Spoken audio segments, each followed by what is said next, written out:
Hello, love wrestling. It's Thursday night. It's 8 p.m. And you know what that means. It's another new episode of Between Two Beards.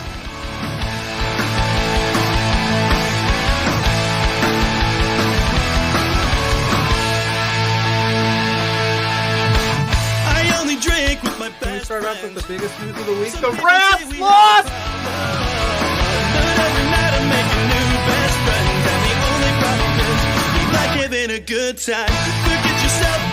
If you've got the budget, I've got the time. There he is. Hey, boss! There's the boss. Hey! The man with the finest beard on this screen. Canadian men, boys, shut the hell up. Let me talk. You see, the Rads are resourceful. When I got beef with somebody, I can find a way to talk to them.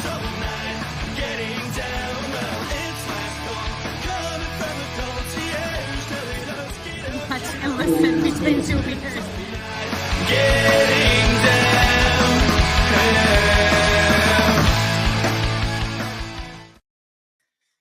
Hello, love wrestling. It is Thursday evening. It is 8 p.m.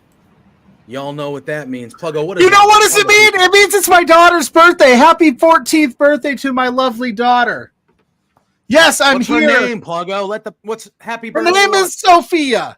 Okay. Happy birthday, Sophia. She's gonna hate me when she sees this. I can't wait That's to party okay. this weekend That's with you, okay. baby girl.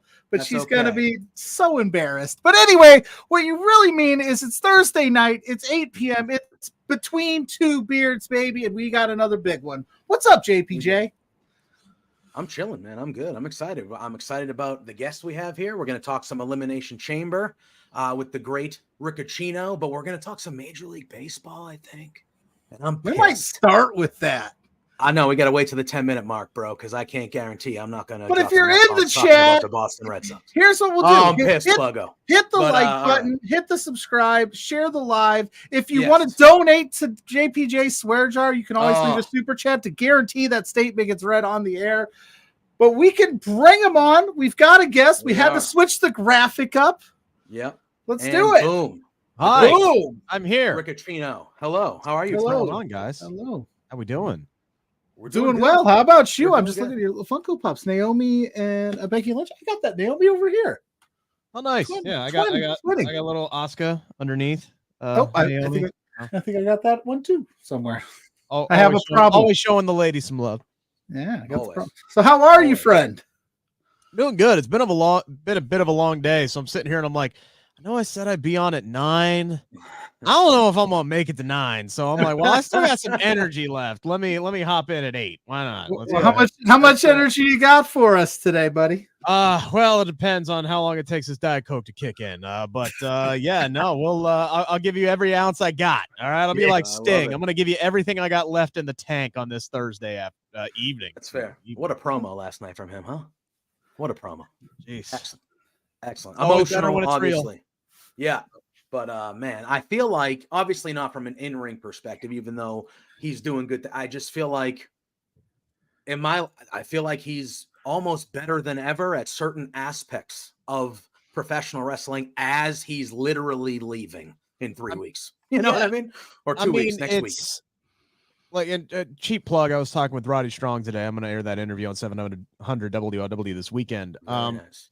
Yeah, it's just like he's still great at what he was always great at, which was telling stories, doing his character work. Whether he flips it on and he does the Joker routine, or whether he wants to be the mysterious, Crow Sting, or he wants to do the chest pounding madman, like he still brings the energy. He brings the passion. He can cut an 80s style promo. He can cut just cut to the emotional core promo like we saw last night on Dynamite. The guy is as good at, telling a story and selling a ticket as he's ever been.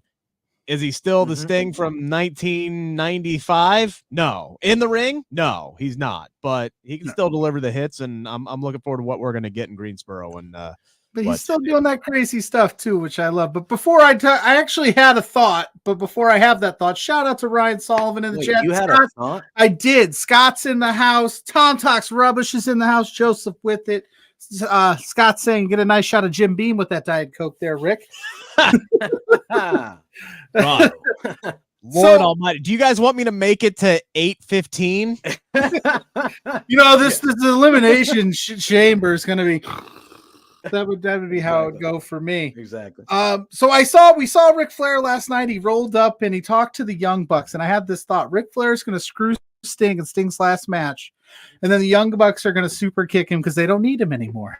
Ric Flair, that is. That's my thought. That's how that ends. I mean, Rick has been screwing Sting over for decades now. Don't you think he'd stop falling for it finally? Yeah, you think, but one more time, fool me, fool me 5 or 6, 7, 8, 9 times. Shame on me. I genuinely don't know how that ends. What the finish of this match is, right? Because it's like Sting has been undefeated in AEW.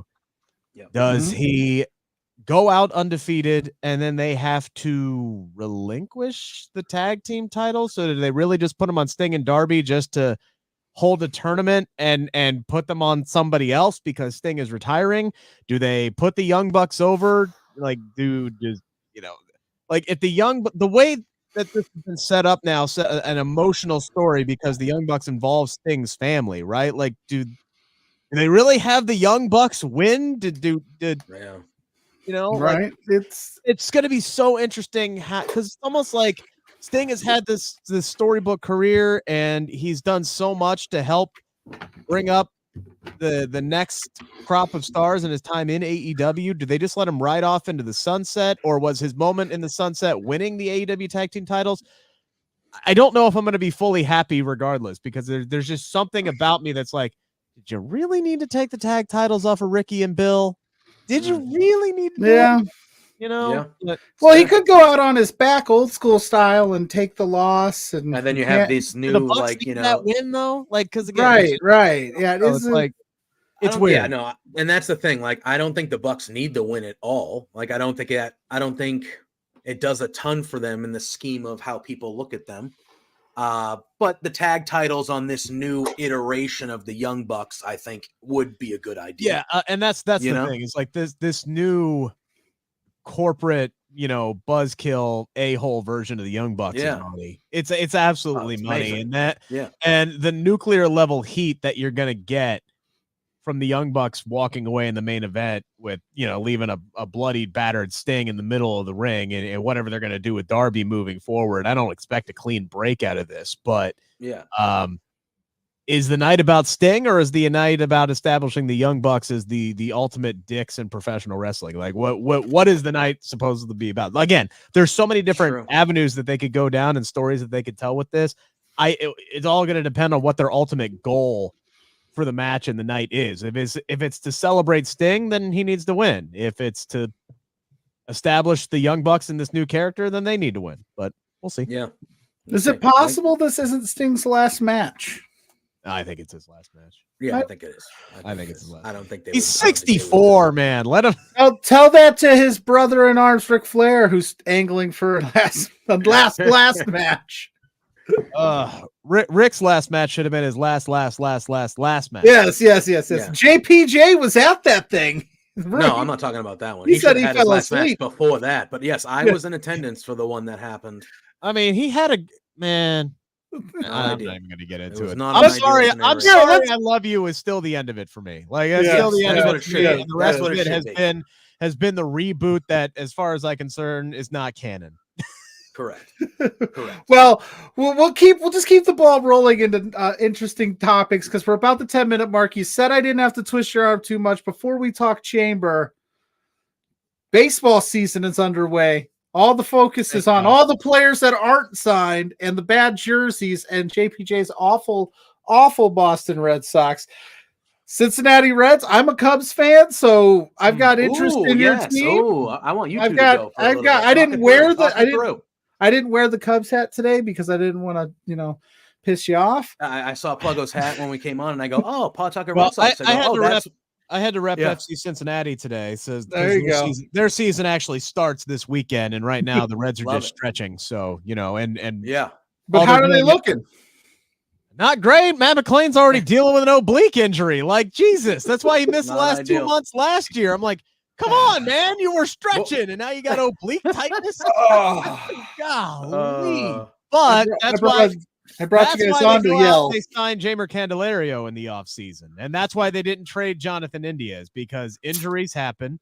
You got it. I mean, they got 6 or 7 very high quality infielders. Oh, yeah. 6 of them are incredibly young. They've moved on from Joey Votto. Sad moment. We all shed a tear in Cincinnati, but it needed to happen.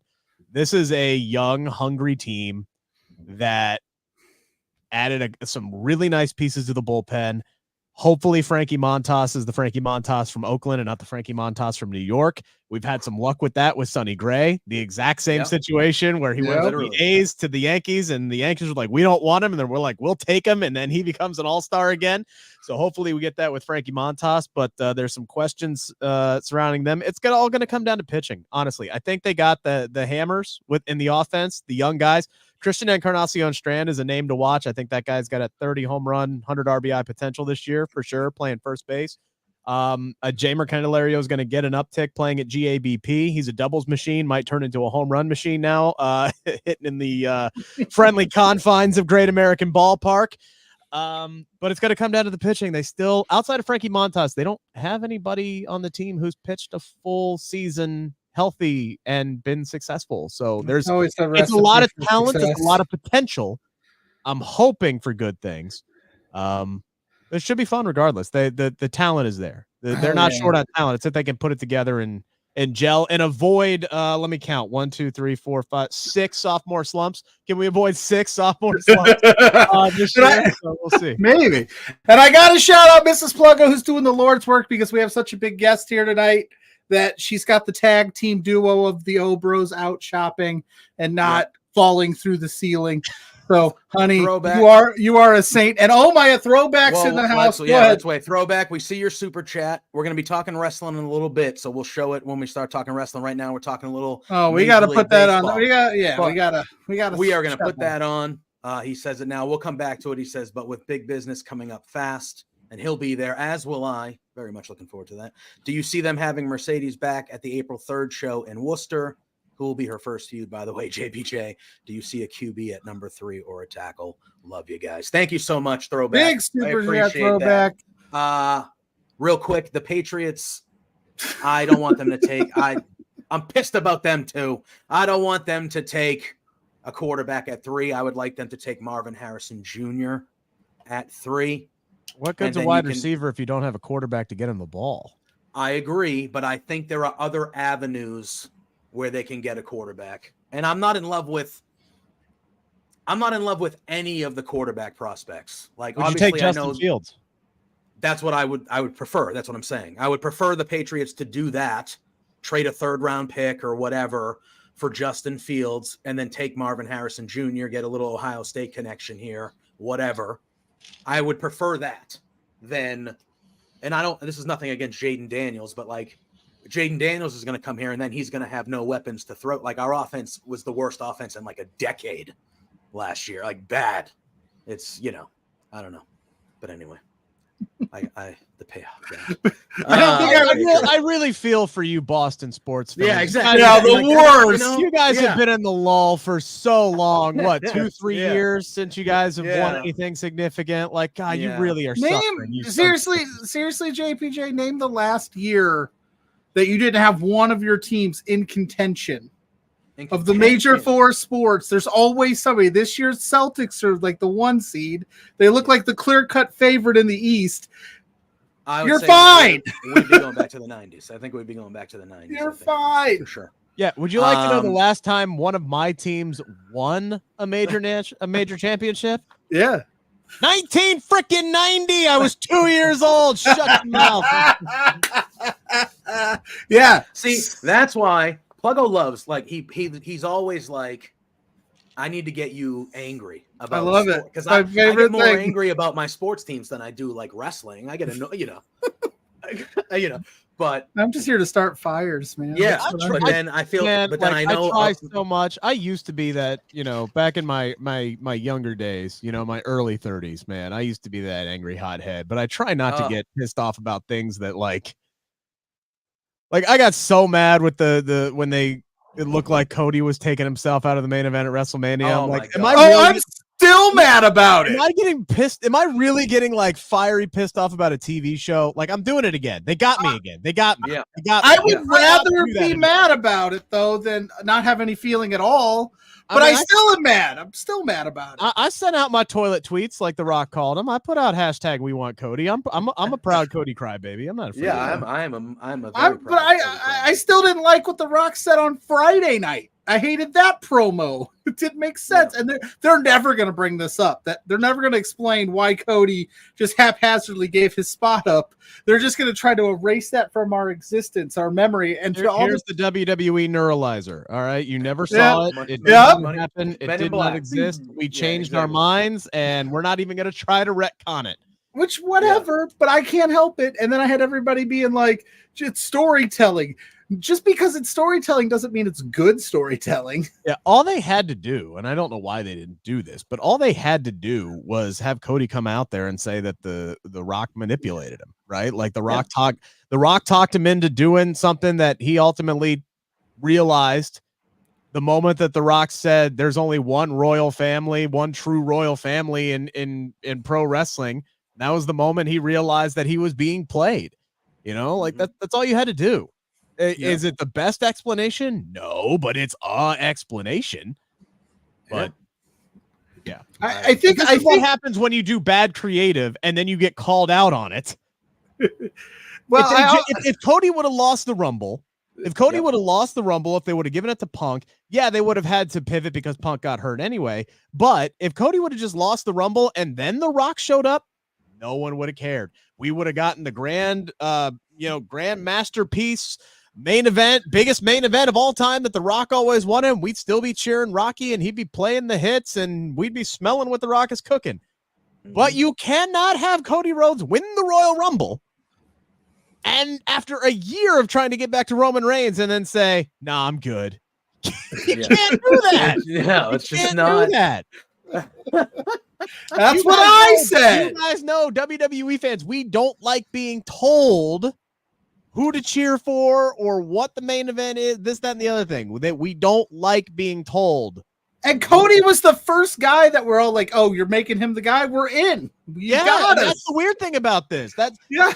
This isn't exactly Bryan Danielson at WrestleMania 30. This isn't exactly Kofi Kingston at WrestleMania 35. It's weird that this happens every 5 years. Every 5 years. Every 5 years.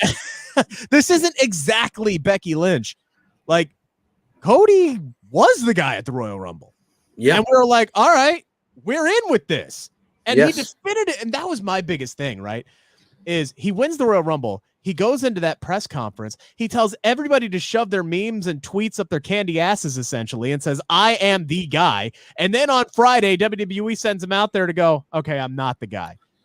Way to make him look like a total freaking doofus. What are you doing? You all decided that was the best decision? I give them credit for pivoting and realizing that they messed up and it only took them 6 days to change their mind. Unlike with Becky Lynch back in 2018, where it took them 3 weeks to realize, 3 months to realize, we're not going to get anybody to boo her. Yep. I mean, it took them. You beat up Charlotte Flair. I remember that. Like they didn't fully commit. They didn't fully commit to Daniel Bryan until mid-February. Late February before WrestleMania 30 to the point where they had to have him commit to Kofi. Like at least in storyline, like it was like 3 weeks before WrestleMania before he got. It was unbelievable. I went on my rant about that, but it was the double thing for me. It was, this is a dumb decision, and then on top of that, you made Cody look like an absolute moron, like a moron out there, and it was just like, what are you doing? And then poor Like, Seth. Yeah. And then Seth in that title looked like still looks like an absolute afterthought. And it's like, bro. I mean, okay, let me defend that. All right. Let me defend that. Okay. Because Rollins doesn't have an opponent right now. It's true. That is true. He's not even cleared to compete at the moment. We don't even know if he's going to be able to defend the championship at WrestleMania at this point in time. So why not wait until after Elimination Chamber to start that storyline? We all know it's going to be Drew anyway, because that's what makes the most sense. And frankly, he's doing the best work of his whole damn career right now, and he deserves this match at WrestleMania. Yep. Hopefully he's re-signed, or is at least they've agreed with principle, because I think they should put the belt on him. I agree. At WrestleMania. Because I think it's time for a bit of a change and a dominant heel world champion, and Drew McIntyre would be great. And then you could have Sami Zayn win the title off of him at SummerSlam. And hey, look, long-term storytelling, right? Or you can have CM Punk come back. All this stuff that Drew's doing with CM Punk, like that's what makes me think they've at least agreed to terms. Because how are you going to tease like all this stuff that he's doing with Punk and then not have Punk be able to come back and get one up on him, right? And not be able to follow through on all of that. It'd make make that shirt. Yeah, exactly. Putting a lot of effort into a guy that's leaving. The only thing he's going to be able to say is that Drew, ran off with his head tucked between his legs, or whatever the heck, he'd be able to do with that. He'd be cutting basically a Wardlow promo where he's like, yeah, that guy used to be here, and if he was still here, I'd kick his ass again. That kind of stuff. But yeah, I think it should be Drew. But until there actually is a number one contender, there's no point in focusing on that title match, because the title match doesn't exist yet. So I like Seth being utilized in this segment of where Seth is absolutely tired of Roman Reigns crap. He's tired of the bloodline taking over. And I love that that's the story that they're going into this, because it's not just Cody versus Roman Reigns anymore. It's WWE versus the bloodline. That's what it is. Yeah. And that's what I want at WrestleMania this year, is kind of like the end of Ready to Rumble, where you have Randy Orton and you have, what a great challenge. And you have Sami Zayn and Jey Uso and everybody that they've screwed over come down and just start this all-out war and all-out chaos situation. And it levels the playing field and allows Cody and Roman to finally go one-on-one, mano a mano. And hell, maybe you can even throw Drew McIntyre in there, because clearly them trying to help Drew McIntyre on Monday is them trying to eliminate an enemy, a dangerous enemy off of their side. Like, heels and baby faces align. I don't care. Anybody who's been screwed over by the bloodline, throw LA Knight's ass out there too. Should come down there, level the playing field, take out Solo Sikoa and Jimmy Uso and The Rock and whoever else is down there, and allow Cody to finally get his one-on-one opportunity and win. Like, that's the story I want to see play out here. That would be a lot of fun. But I do love Seth Rollins saying, hey, I want to be leading the charge and I want to be your shield on that. That was I did like that. That was very, very good. Joel Pearl in the chat saying, hell yeah, looking forward to Elimination Chamber, saying he loves y'all. We love you, Joel. We love you too, sir. Hopefully how about we do this? Yeah. We want to talk this chamber. That was a great segue, but Throwbacks Monster Super Chat. I don't want to gloss it over. Who do you guys want to see at Big Business?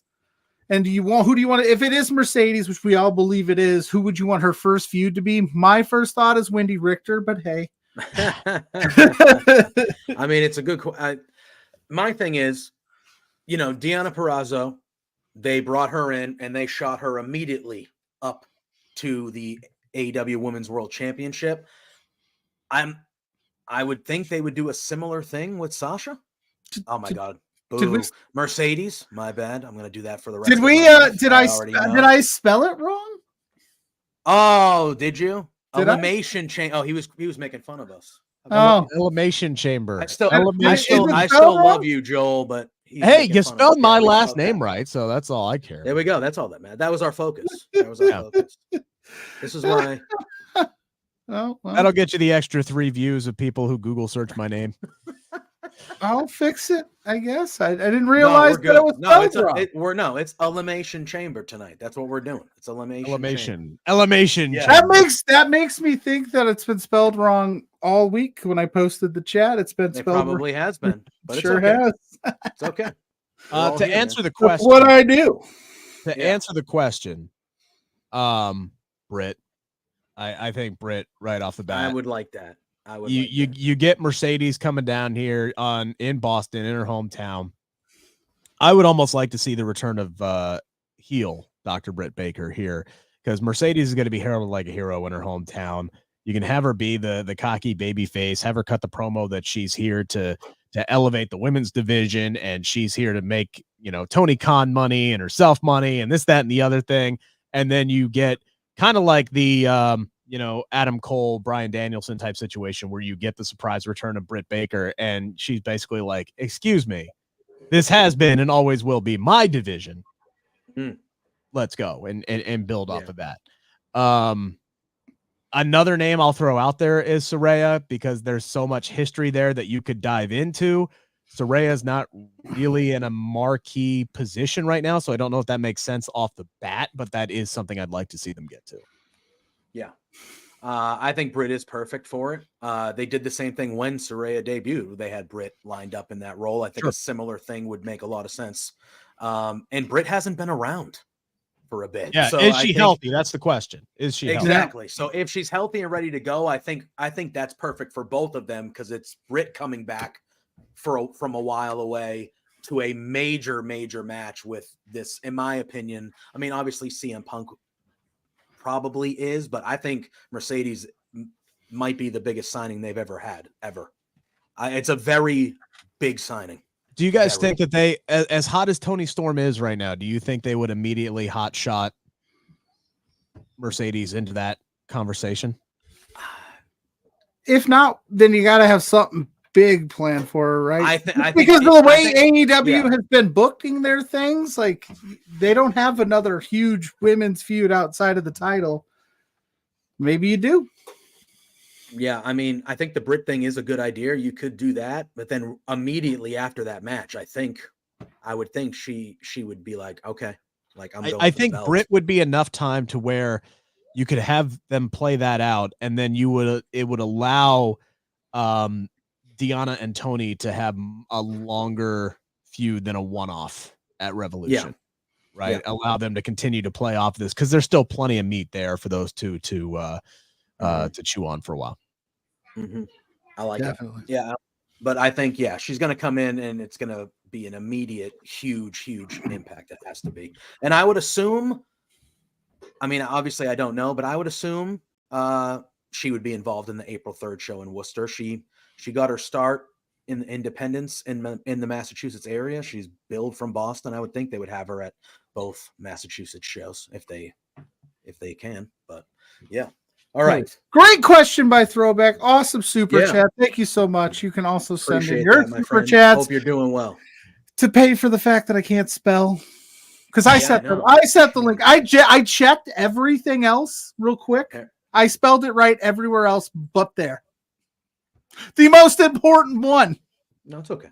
It's okay. Ash. I don't get paid for my brains. I get paid for my looks. There we go. Now we know. Now we know. Now we Just know. some YouTube channel in the house. Welcome in. Omar's in the house. Yep. But we got Elimination Chamber. Let's do it. Saturday morning at 5 a.m. for all of us, I believe. Oof. Yeah, we're all on the all East Coast. All EST. Yeah. 5 a.m. I'm borderline. I'm not East Coast, but I'm Eastern time zone. We're Midwest. We're Midwest. Yeah, you guys are Midwest, but you're still like we're right on the cusp. You guys are really riding it. Yeah. If you, I'm from South Bend, so if you go South Bend, Indiana, if you go just an hour over, I'm in Central Time. Fair. Roughly, it's close. Yeah. I'm close. We'll all be up with our coffees and breakfast in hand, watching a wrestling show. 4 matches booked as of this moment, but there is going to be a Grayson Waller effect featuring Seth Rollins and Cody Rhodes. Maybe that could turn into some sort of match with Waller and Cody. Who knows? Something like that to add a little thing there. Maybe, but I expect at least that segment will take up a decent amount of time. But we got 4 booked matches, 2 of them being Elimination Chambers. So why don't we start with the non-chamber matches? We have the Tag Team Championship. It is the Judgment Day, Finn Balor and Damian Priest going up against New Catch Republic, which is Pete Dunne and Tyler Bate, a team I'm very much enjoying. how they're presenting them. I like the vignettes we're seeing with them. How do you feel about the name, the New Catch Republic? That was my initial thought.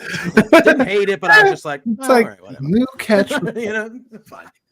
So it's a mouthful. It doesn't flow the best. Yeah. I mean, what was wrong with what was it? British strong style? Like, what was wrong with that? Yeah, I like that.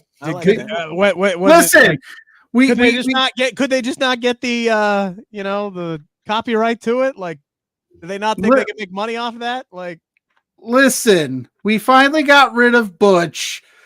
Let's just be happy. I know. Look, we can't get everything. Happy. Beggars can't be choosers. All right, They're like, listen, we're gonna drop Butch and you're gonna go back to Pizza, but we're gonna give you this not great tag team name.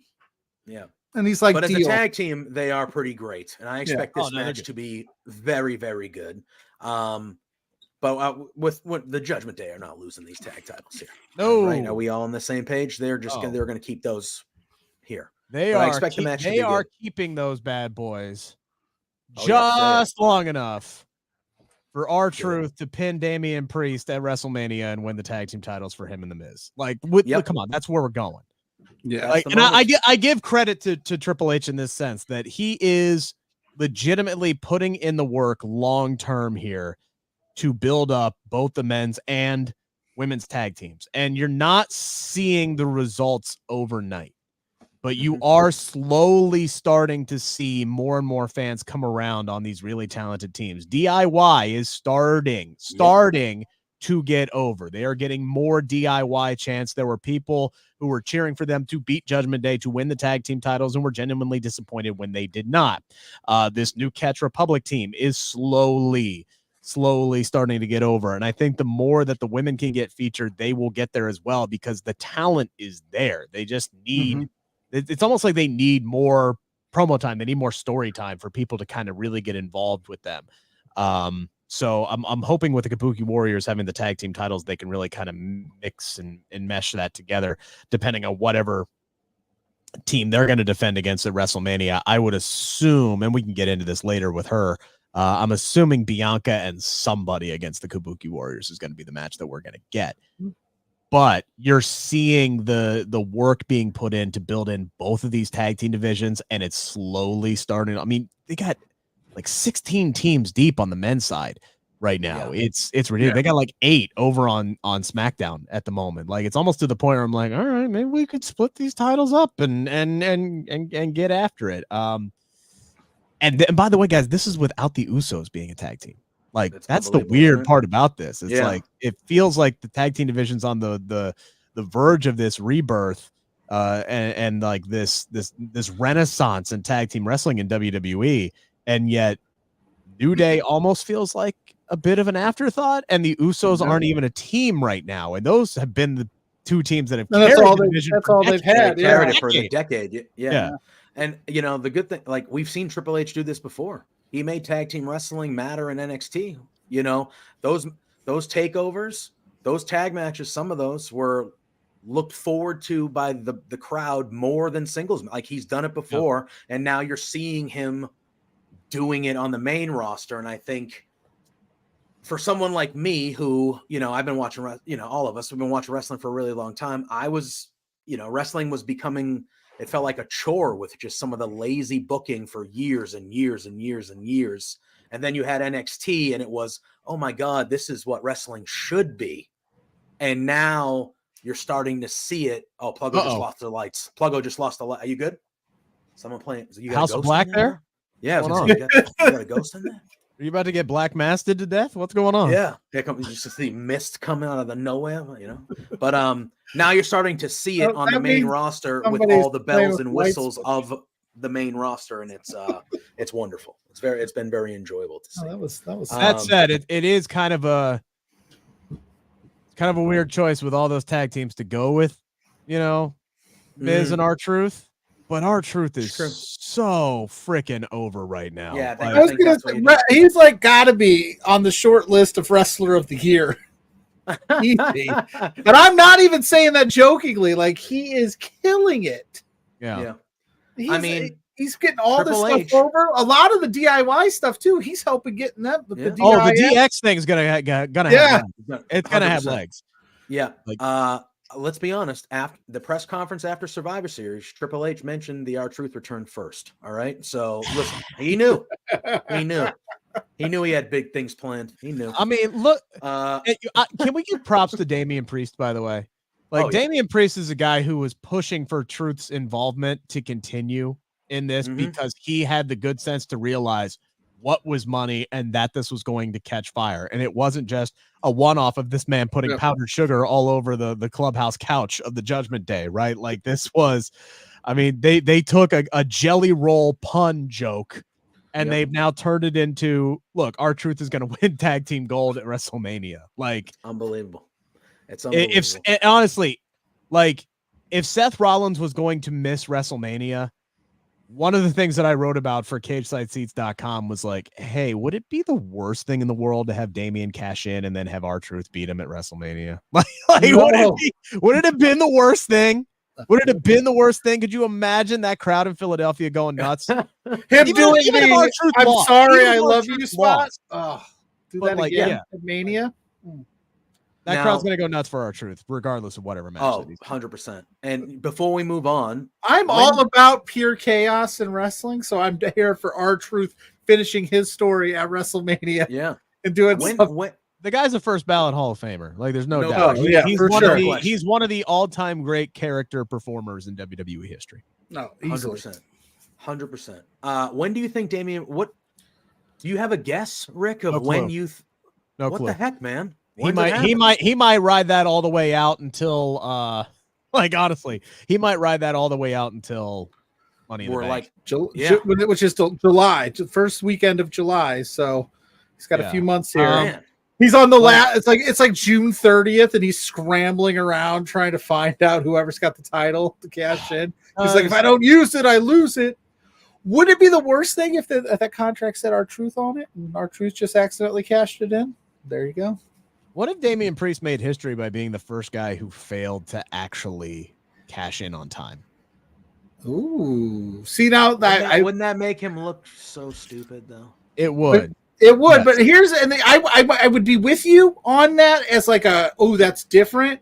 But since they've fumbled the bag in the past years with the Money in the Bank, I just think they have people not would be been like another fumble. They didn't do anything with it. They just let it lapse. Yeah, no, this one needs to be good. Like, it needs to be really good. And okay, so here's this thought that I can't get out of my head, right? Cody finally finishes the damn story. He beats Roman Reigns in the main event of WrestleMania.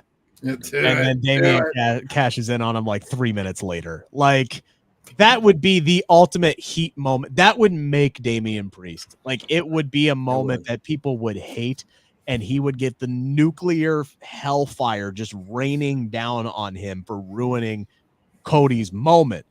If it's not there, I don't know, unless it's look, here's the other thing. Cody does not need to have a long title run. No. Not every championship reign needs to be an endurance test. And with respect to the women's tag team titles, outside of those, every freaking reign feels like it's an endurance test now. And you're going to drop the ball on one of these. It's not all going to be perfect endings and make sense because you've got so much built up. Mrs. Pluggo's in the chat saying it was mom. No, I think that's one of your kids ratting on Mrs. Pluggo. One of my kids has hacked Mrs. Pluggo's. Maybe, I don't know. That's what that seems like to me. That's Took her phone, maybe. Maybe. I'm throwing her under the bus right there, saying it was mom that. I think that was their way of saying that they were home, but that's anyway. Yeah, so you've got Gunther who's going long. You got Roman, obviously he's going long. Seth's going over a year at this point, I believe. Rhea was last Mania. At some point, was it May? I mean, you're right. You're right. Think back to when Triple H took over, because you had the Usos break the all-time tag team record at that point. Yep. You've had Roman Reigns go for what is he on, 1,200 days, something ridiculous like that at this point. It's been Bianca 84 broke the years. all-time record for the Raw Women's Championship.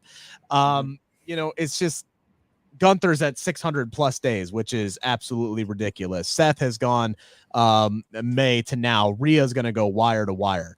And even before that, Becky went wire to wire. A baby face going wire to wire, ridiculous, like unheard of. Like that stuff doesn't happen. Like this has been something that has been almost normalized now in WWE. And I'm not saying they need to make, go hot potato, but when you have so many over talents that you do now, it's kind of like, can we share the wealth a little bit? Like a little bit. I wonder how much of it is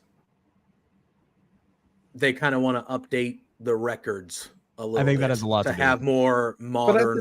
But at the same time, not every record. I agree. You don't have to do it all at once every time. 3 or 4 years, but I think that's what they're doing. They're trying to put some more modern, current. Because now everybody's convincing me Roman Reigns is winning at Mania, so he can beat he can move up the next. How do you do that again? Like you can't. No. You just can't. Look, the story's right. I know it is. It was there last year. But it's really there now. All right. Yeah. Remember, guys. Yeah. We're in Philly. Yeah. All right. Rocky didn't win in the first movie. He won the second time. Okay. It's right there. It's right there. You could build a statue of Cody on the steps where Rocky used to be. If they do not have a vignette of Cody running up the damn with stairs. Cody on those steps, would be an all-time blunder. An all-time blunder. Truth be his trainer. I would love R-Truth to be. Yep. Or you could have Seth do it. Either way. If Cody is not cutting a promo on those steps or doing something near the Rocky statue, what are we doing? But in the same vein, I want R-Truth. Oh, hello. Wow. Hi. Hey. Talk about a run-in. Hi. We're professional around here. I don't know if you've ever seen the show. Unbelievable. One of us. One of us, though. What I was trying to say before, now I've lost all train of thought because now I'm thinking about. I mean, how can we blame you? Don't blame you. How can we blame you? Whoo! Anyway, now the same vein, I want R-Truth doing something in like Vegas. Yeah. Or what's another? Or going to like Chicago and talking to the Jordan statue or something. Yeah. But yeah, I mean, I thought the thing they did on Monday night was wonderful. Was hilarious. Let me ask you guys a question before we get back to Elimination Chamber. That's what we were here for, and then we Well, because we're talking about lengthy records. Gunther got past Jey Uso. There were wrestle votes at least said that WWE was considering taking the title off of Gunther on Monday and putting it on Jey Uso. Yeah. Who does Gunther face at WrestleMania this year with Brock out of the way? What direction would you guys go? See, this has been my problem with Gunther. I mean, I love the Reign and he's fantastic, but who's ready? Who's believable healthy, right now to beat him? Honestly, if he's healthy, I do a returning Sheamus. And I have Sheamus go over and finally get the IC title, get the Grand Slam. Good story. It's a good story. Boom.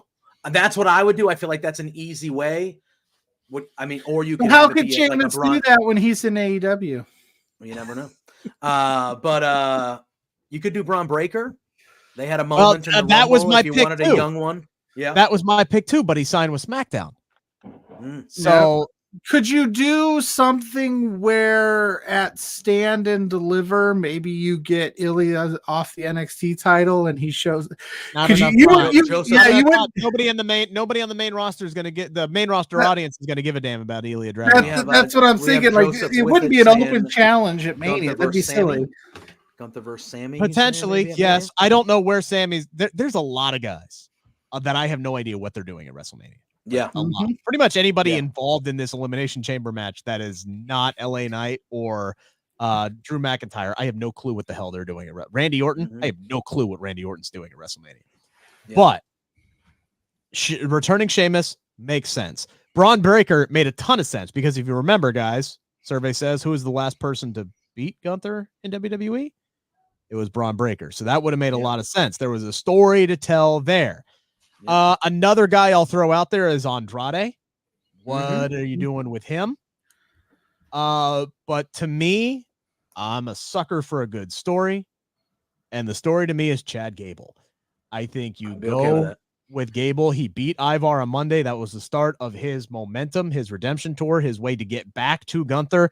You cannot have this man cut a promo and say for the love of his life, his career, his daughter, his family, he's going to scratch and claw his way back to Gunther and beat that man and then not have him do it. You can't have him say, I swear to God, I'm going to take that title off of him and not have him do it. It's time. I think Chad Gable's a guy the crowd will get behind over these next however many 5 weeks or so between WrestleMania. I think at this point, with Brock out of the way and Braun over on SmackDown, Chad Gable's the best story. I would go that direction. Didn't they have Cody say he was going to take the title off Roman last year and then not do it? Rick, just playing devil's advocate. You said they can't have him say that. But he's going to do it this year. Yeah. I'm with you. Chad would be good because they haven't done anything since that match, and now that they got him cooking, I'm here for it because it looks like Jay and Jimmy's the match at Mania. So Jay's not going to get a rematch. We got Scott in the chat saying Gunther should beat Cody this year in Germany. Cody eliminated him in the last 2 years at the Royal Rumble. You need to pay it off. I think Cody, when he gets the belt, I think once Gunther is removed from the IC title picture, that's they've been building that for 2 years. Those two guys, Gunther getting tossed out of the last 2 Royal Rumbles by Cody was not an accident. It was not done on an accident. Absolutely. All right, let's talk some women's elimination chamber. This is for a women's world championship match at WrestleMania. Both these chamber matches are absolutely loaded. Stacked. Absolutely loaded. Stacked. This one involves Becky Lynch, Bianca Belair, Liv Morgan, Tiffany Stratton, Naomi, and a returning Raquel Rodriguez that won the last chance battle royal on Which was Raw. That announced as a battle royal for Raw? I think so. Yeah, they pre-announced. Yeah, I think it was. I think it was on Monday. I think it was that because I had seen that it was a last chance match, and I saw just the 5, and I was like, okay, these 5 have a chance. And then I recorded a podcast where I ranked everything and was like, well, now I have to start over because they did a battle royal, and Raquel Rodriguez is back. Good for her. You could convince me any which way that any 6 of these women could win. I think that there's a clear-cut favorite for sure, but you could make a case for all 6. That's I think one person's winning, and that person is Becky Lynch. But that's what I'm saying. But you could talk me into the others. This is how stacked it is, JPGH. Well, yeah. Undersell the match. I get it. No, I get it. So Becky Lynch is winning. This is the argument, by the way, for not doing what they had for doing what they're doing with Seth and his match at WrestleMania, which doesn't exist. They have telegraphed Becky Lynch winning this for months. Months. That's why Becky was such an overwhelming favorite to win the Royal Rumble, was because we knew we were getting Becky and Rhea at WrestleMania, because Rhea, for the last 6-8 months, really has not had a marquee opponent on the Raw roster, because no disrespect to any of the very talented women on the Raw roster, none of them are really over with the crowd. Again, Triple H is putting in that work, and we've noticed him put more work in since Vince McMahon got his ass booted out of the picture, and more than 4 ladies are allowed on a show now. Yeah. So again, but it takes time to build up that interest. That's where Nia has been, paramount to building up the women's division, because she is so universally hated that pretty soon people are going to start cheering for whomever her opponents are, right? Mm-hmm. So Nia is going to be playing a key role in helping get some of these ladies over, which is why I was so on board with her signing back with the company.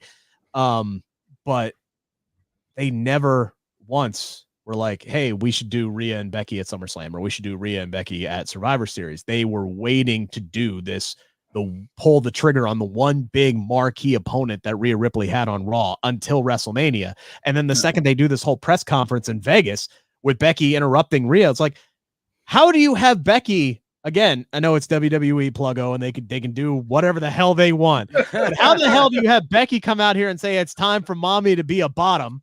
Get the entire crowd sold on this match, sell a ticket, and then not have her win. Do the most nonsensical swerve of all time. They'd be screwing over any other women who won this match. They could give us Bianca and Rhea, a match that we all wanted last year. Yep.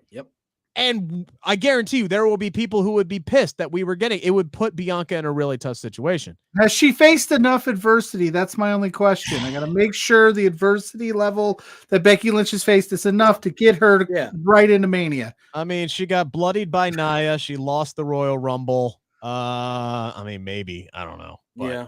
It's close. Sure. My question is, if Becky doesn't win, what do you do with her at WrestleMania? Like, exactly. It's the same question I have with Bianca, to be fair, because I don't know what she's doing. Well, I think it's going to be her and Jade against the Kabuki Warriors for the titles. I think it protects Jade.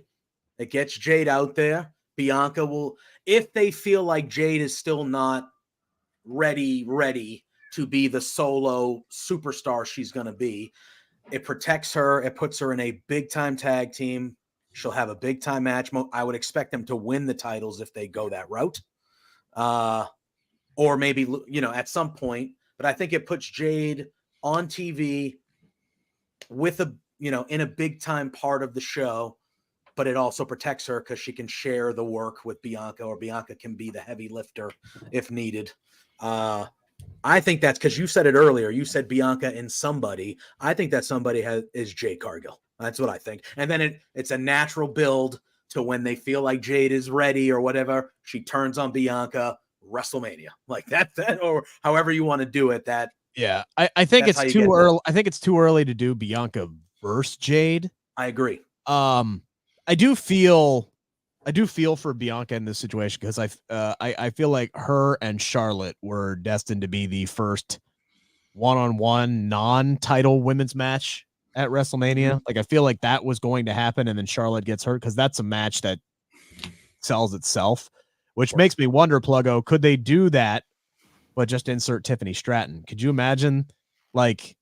Doing a little mini Undertaker thing here, because Bianca on was it Monday where she came down and she did her little I'm going to defend my undefeated streak. If you like 3 is one thing, but 3 in a row title matches, single match wins at WrestleMania, especially for the ladies, that's an unprecedented thing. It's not as impressive as 13, 14, 15, 16 going all the way up to 20-0, but you got to start somewhere. You could make this a thing. And her going one-on-one with somebody like a Tiffany Stratton, my God, that would go a long way in helping get Tiffany over. Tiffany doesn't have to win, but just putting her on the big stage and letting her show the hell out.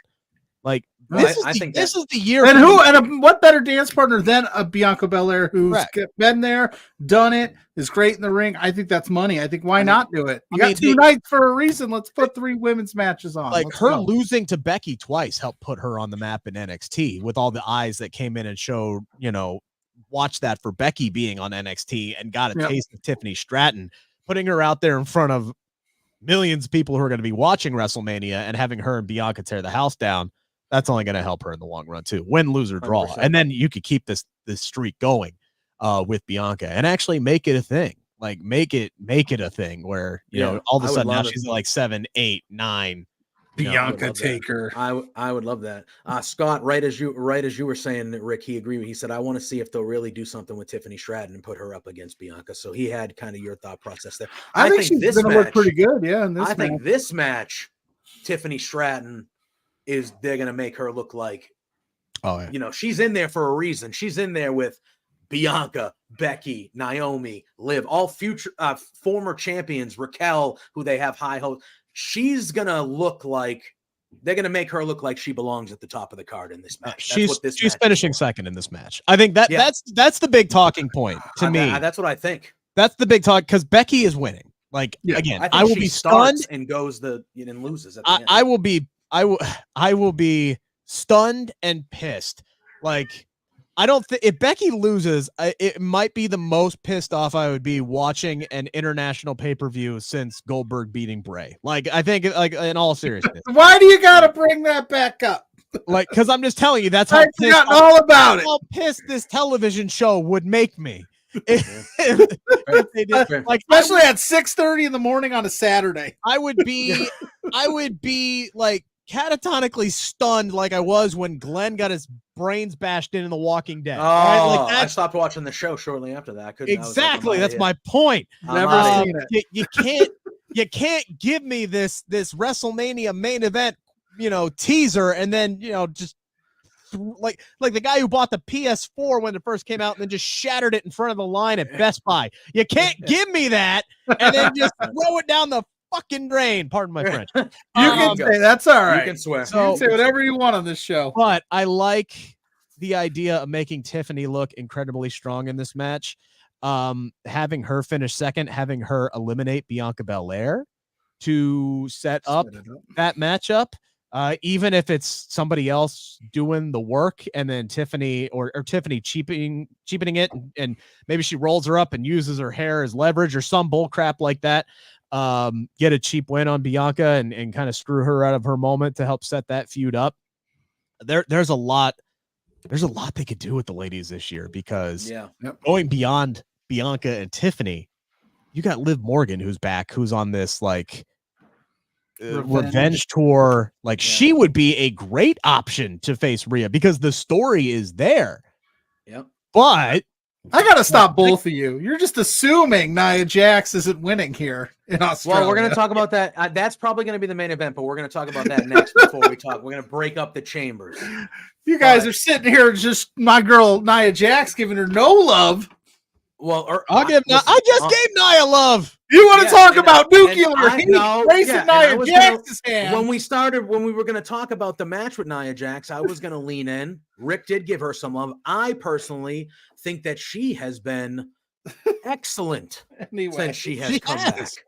Excellent. And she did not get those type of reviews from me in the previous time she was here, but she has been essential to what they've been doing with the women's division since she's come back. She's played the character perfectly. People legitimately hate her to the point, like Rick said, anybody you put up against her is the good person.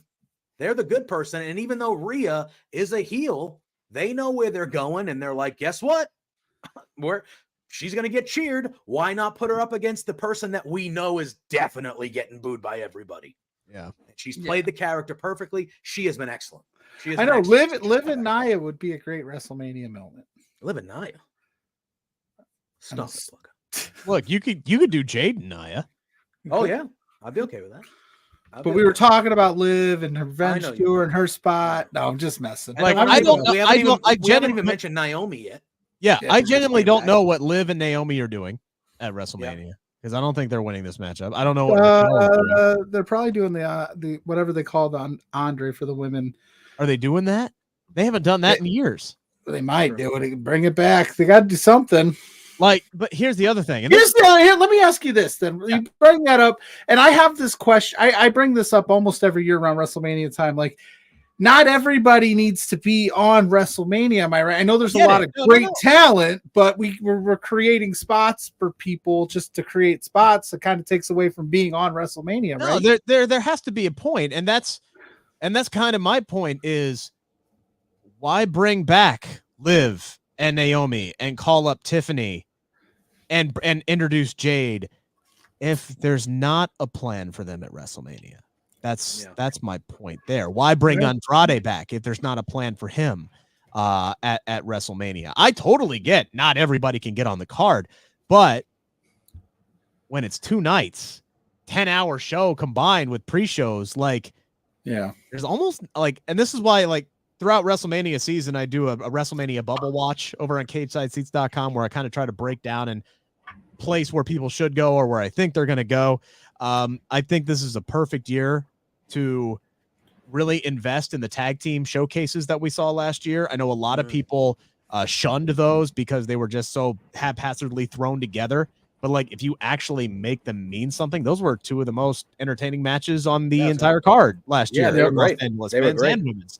So I think if you did actually qualifying matches and you made these number 1 contenders matches and just a fight to get on the card, Pluggo, because like you said, not everybody gets on the card. There's only so many spots, even with it being 2 nights. It showcases the depth of both the men's and women's divisions, and it allows these people to go out there and do exactly what they need to do. Go out and showcase the talent that you have. Could you imagine if you had DIY versus the Creeds versus New Catch Republic versus Pretty Deadly, or Mix and match any of the other teams that you got going on. I could be easily swayed. I just asked the questions, but I agree with you there. There's a lot of great talent. I had a point and I lost it because I saw the 7 p.m. start time for Mania. It's gonna be a long one. So they do go long, but yeah, I lost the point. Go on. You could do 16. My whole thing is like we're so accustomed to there's going to be 3 women's matches, right? If we're lucky, there's going to be 3 women's matches. I think last year there were 4. There were 4 because you had the 2 title matches, and then you had the women's tag team match, and then you had the women's showcase, right? Yeah. Who's to say you can't do 5 or 6? It's going to be a 16. You could do a 16 match card if you really wanted to. Who's to say you couldn't have the depth is there. This could be an all-time record pay-per-view in Philadelphia for the ladies if you really wanted to book it that way. Again, I just don't know what the story is for Naomi and Tiffany and Bianca if they're not going to be wrestling each other. They may be relegated to appearances. I don't know. But I don't know I have bring all of them back if you don't have something for them at WrestleMania. Yeah, and the flip side of that coin on my end is I've also enjoyed them bringing in and signing talent on the road to WrestleMania opposed to just throwing it all on the Raw after Mania or the SmackDown after Mania, where you see it in the past, you don't really bring up a new talent, in February and try to. So yeah, you're right. I would imagine it's done by design. It makes the draft more interesting if they bring that back in April as well. It's true. They need to fix that though. I want to see him just do a draft night, like an NFL style draft. Treat it like an NFL. Everybody in the room. They should treat it. Well, and here's the thing. This is why what I think subtly what they're doing, this rivalry that they're building between Nick Aldis and Adam Pearce is going to pay off big time come draft time.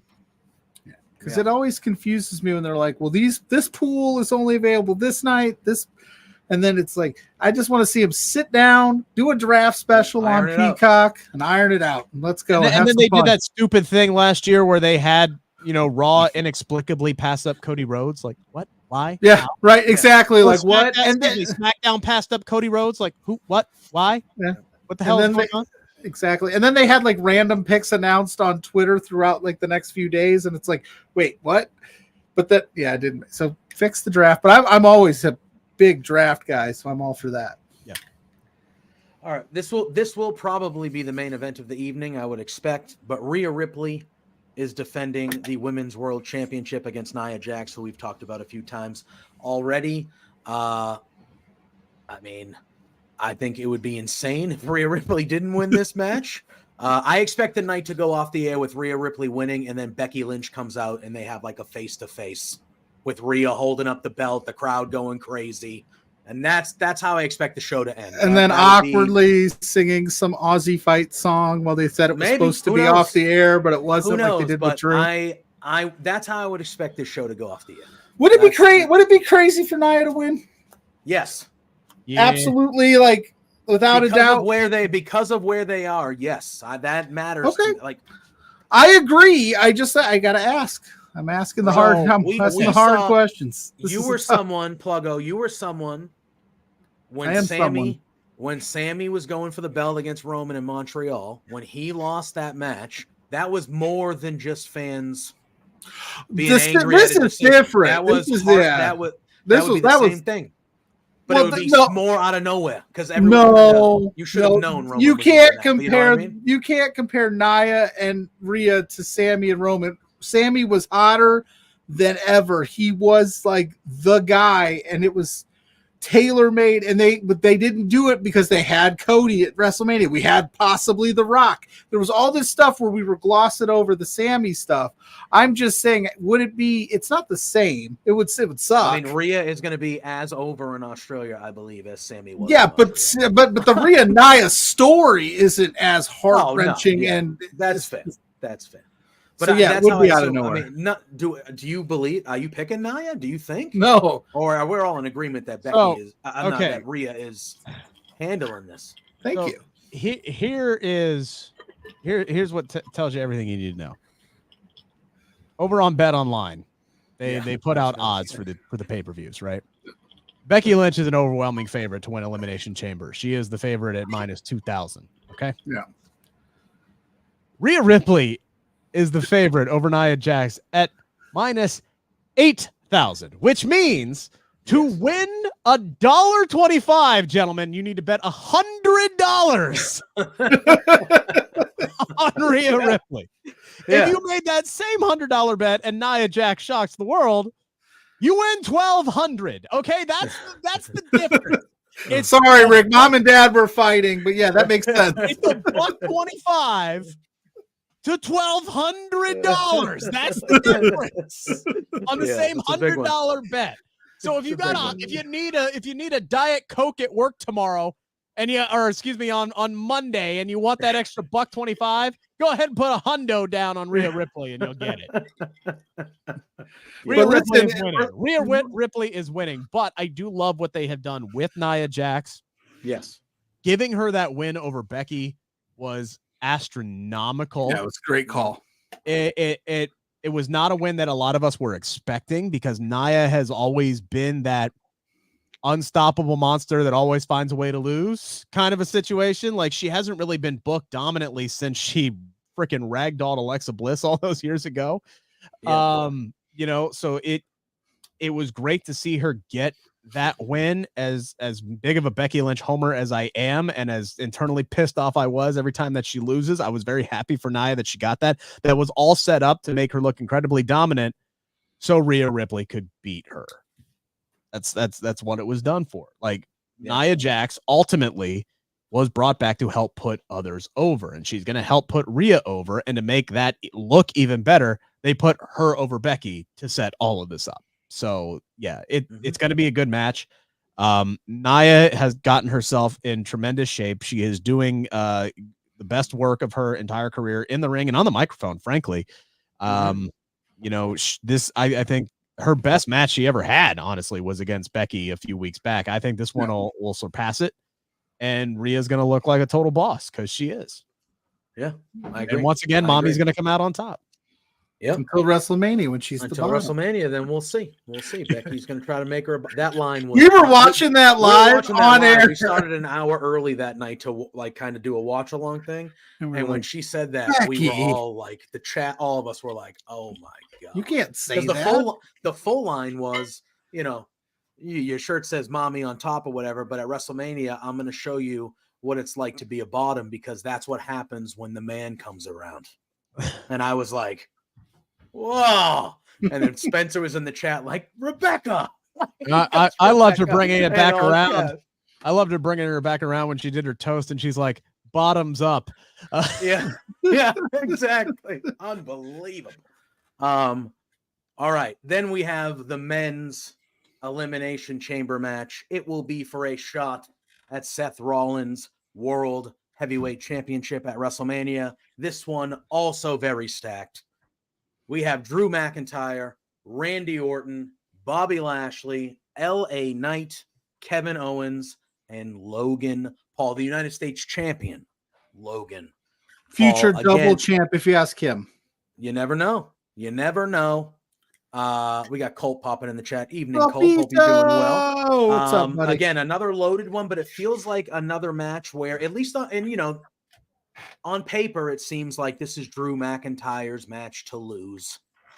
We talked about him a little bit earlier, but he is doing the best work of his career. He has been, in my opinion, honestly, and I'm a big Cody guy, but he's been my favorite part of Monday Night Raw for a little bit here. He's been excellent. I do think a heel. I would like and Roman's a heel, obviously, but I would like a heel Drew McIntyre. This is how I kind of wanted him to return when he returned a little. I wanted him to come back as a vicious heel, but I agree with you, Rick. I think he wins, and I think you should give him the belt at WrestleMania. I think he should win the title at Mania. Give him that moment, even though it'll be as a heel, but give him the moment in front of the fans at Mania. He's earned it, and I would love to see a summer with a heel monster Drew McIntyre as the champ. Look, I hope that's the case, because I hope that means he's re-signed, right? If that happens, he's re-signed, because his contract supposedly is up shortly after WrestleMania. So hopefully they've come to terms, and as prominently as he's being featured, and again, with all the drops that he's doing with CM Punk, it's like you almost have to pay that off down the line, especially with everything. Like Drew calling himself the savior of WrestleMania, taking out CM Punk, the shirt that he put out with himself doing the peace sign next to the grave that said CM Punk's main event, WrestleMania main event. Like, the man has been absolute savage since he came back, and it's been a genuine joy to watch. The guy is great as a heel. Not even saying that he was bad as a babyface, but as a heel, he's just 10 times better. He's that good. He's really coming to his own. He's still great in the ring as well. He's a believable world champion. And again, though, I have the same question that I have with a lot of the ladies. What the hell's Randy Orton doing at WrestleMania if he's not fighting for a championship? I was going to go through him. What's Bobby Lashley doing? Bobby Lashley right now? No, I know what Bobby's doing. It's Final Testament versus the Pride. Yeah, like, I was going to say, Cameron's going to do that at hell yeah, they're doing it. They haven't even started that feud yet. Those guys have barely touched each other. The Final Testament is a snoozer for me. The two guys that I have questions about what's happening in WrestleMania in this match are Orton and Kevin Owens, because I think this match will create LA Knight and Logan Paul for the United States Championship at Mania. I think that's the way they go, or do you think they continue KO, Rick, because of the way the last match ended? I think, and this is just me, I go back to Logan Paul screaming at Nick Aldis for a challenger. I think him being disrespectful to Nick Aldis is going to come back and bite him in the ass, and I think he's not going to get a challenger. I think he's getting challengers. I think this has multi-man match written all over it because, again, what are you doing with Kevin Owens? What are you doing with LA Knight? What are you doing with AJ Styles? And you could what are you doing with Randy Orton? Like, I don't know if Orton, I don't know if you put Orton in the United States title picture. I don't know if that makes sense. Maybe it does. Maybe Logan Paul literally pisses off every guy in this match outside of Bobby Lashley. I think we're going to get some interference from Karrion Kross and the boys, and that's what's going to take out Bobby Lashley, even though it's an elimination champ. Maybe Lashley gets taken out before the match even starts, and maybe they throw Sammy in there. Who the hell knows? I don't know. Well, once the door opens, they could jump in and take care of Yeah, exactly. Sure. Yeah, we've seen it before. We've seen it before. Could Orton at WrestleMania, could Orton end up doing something with like Solo and Jimmy? Well, they're going to do Jay and Jimmy. I mean, yeah, you could do Solo. Could it be Orton and Solo, where these guys help, like you said, help Cody throughout the card of WrestleMania, get rid of these bloodline people one by one, and then maybe during the main event they all come together in a chaotic finish where Cody gets the win or something like that. I could see Orton and Solo being a thing because you got Jay taking out Jimmy, Orton takes out Solo. You have the tag match night one, Rock's taken care of maybe, unless the Rock maybe ends up. Are we going to end WrestleMania with the roster holding Cody Rhodes up on his shoulder, holding the belt? It's possible. Is that what we're going to get? Yeah, we're going to get the end of Ready to Rumble, except instead of Jimmy King, it's going to be Cody Rhodes. Yeah, and then we're going to get Michael Cole out there in the middle of the ring and asking Cody if he and Seth are going to go after the tag titles. Like that, that's what we're going to get. Now that you're the undisputed champion, what's next? Tag titles with Seth Rollins. Going to Disneyland. That's what we're going to Disneyland. There's just a lot of. It seems like the path to WrestleMania is growing, but it seems like there's still a lot of unanswered questions with a lot of people. It seems like the main event picture is becoming more clear, but there's a lot of people that should have big time spots at WrestleMania that we don't really know where they're going. And guys, that's not a bad thing. It's not. I was just going to say, having all of this top tier talent that you could easily slot into all these spots is not a bad thing to have. They got to figure out what to do with it all. I mean, you just said Kevin Owens. What the hell are they doing with him? This is a guy who's main evented back-to-back WrestleMania. Literally. Now it's like literally. Well, isn't he working hurt? He's working hurt. He's got a foot thing, or I heard he was working with a hand thing. I mean, everybody's banged up at this point. Yeah. Like, what are they? Here's a guy. What are they doing with Shinsuke Nakamura? Like, there's a lot of people that are doing some of the best character work they've ever done. Another credit to Triple H, by the way, letting people actually be who the hell they are. Like, God, like who finally watched a Tarantino movie and were like, oh, hey, we could just have all of our Japanese people cut promos and videos and put subtitles on them. Like, instead of wasn't that a thing 10 years ago? The old regime was like, no, let them go out there and speak English. They can't speak English. You can't use them. What? Yeah. Oh no! First off, I don't even need subtitles to understand what Asuka's saying. Okay, I know exactly what that woman is saying, even if I can't understand her. Okay, she's so goddamn charismatic. I know what she's saying. I get it. Yeah. I can read the body language. Okay. Unbelievable. That seems like a skill that would be useful in a lot of places. It's only her though. Just her. It only works with Asuka. It only works with Asuka. I don't know. I just read her. I just know how to read her. That's all it is. Yeah. Are we expecting any major surprises or any major happenings coming out of this? Because to me, right, I expect all 4 of these matches to be excellent, but I also, looking at the card, have an idea, a pretty strong idea of who's winning all 4 of them. Yeah. So,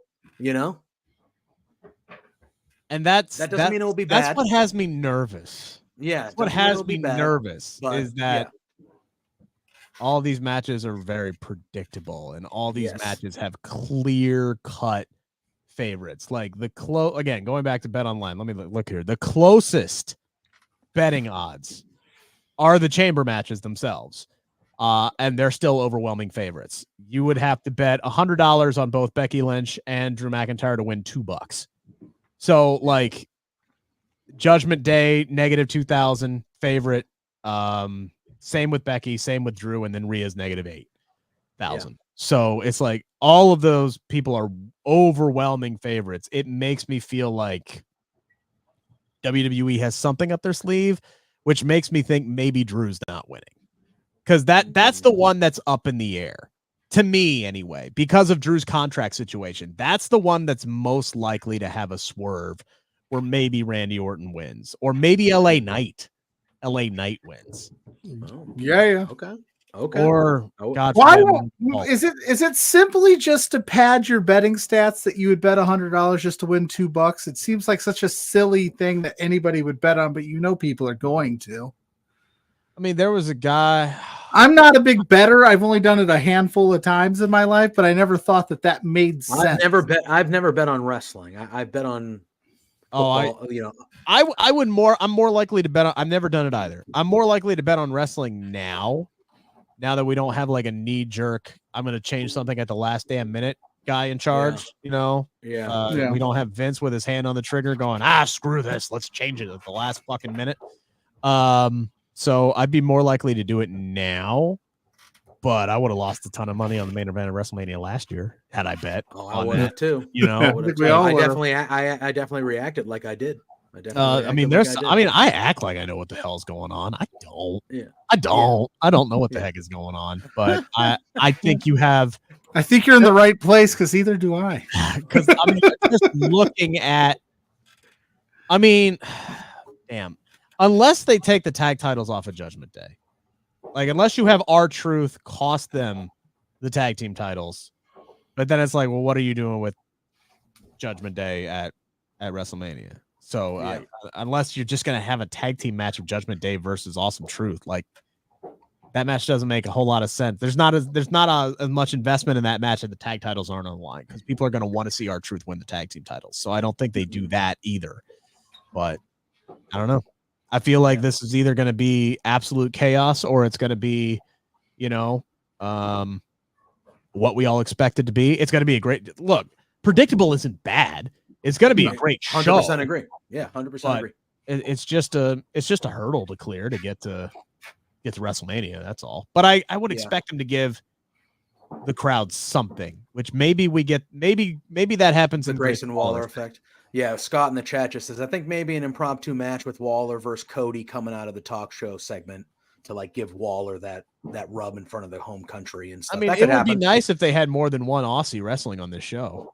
I know. I was going to say, what's up with that, by the way? Yeah, Bronson Reed lost Indy Hartwell lost twice. Bronson Reed lost. And then they couldn't have kept Tennille Dashwood just through this show. I'm completely. Dude, they fired her like the same day they announced this show. Yeah, and she tweeted, she's so excited, I'm going to wrestle at my home. And then she's like, never mind. Obviously, I understand why Bobby Lashley is in the Elimination Chamber match, former world champion. Why wouldn't Storyline-wise, it doesn't make any sense. Why wouldn't Bronson Reed win that match? Why? All you had to do was have Final Testament cost Lashley the match. Yeah. And then you put Bronson Reed in here. You get another showcase for somebody you clearly have been building as like the next wave of star here. And the only thing I can in think his of, home country. What the hell? the only thing I can think of is they're trying to garner some sympathy for Bronson. Yeah. Like to get the He crowd even came behind out- him. Like, hey, Yeah. hey, like, well, hey, we screwed Cody over and look how Diversity, yeah, worked out. and look what that did for Very him. Maybe bizarre. if we screw Bronson over, like I like Bronson's a good dude. He's a great performer. Yeah, I like Bronson Reed. You know, I told him this in where the hell was I just now? Where was the Rumble? What city was that? Tampa. I told him in Tampa. I was like, dude, I'm waiting for them to let you loose. Like, and that match he had with Lashley was really damn good. It was. But it's like, yeah, he kind of probably should have won. He probably should have won that. Yeah, one. that's what I thought. I was like, won yeah. I looked at it and I was like, I think I thought he was gonna win, and then I was just like, oh, okay. Scott's saying his wife is pregnant, and he could. Yeah, but I retire think now. he even came out and said that that's not the I don't know. No. Yeah. But How about all those Rock and Roman at Chamber crowd that we had the groundswell for? Are you guys still holding out hope that this is to the crowd? Are you guys holding out hope that match could take place at the Chamber? Nah. I just thought that was really there was a lot of people that were like, it's happening at the Chamber. Rock Roman, you do it at the Chamber. You got to big match at Perth. And I was like, nah, they ain't doing that. And everybody's like, you just wait. And I was like, look, nah, don't do that. long gamer. That is what The Rock called himself. All right. WrestleMania 41. That is when He also called me fat, which I take offense to because I am, and I already knew that. It's fair.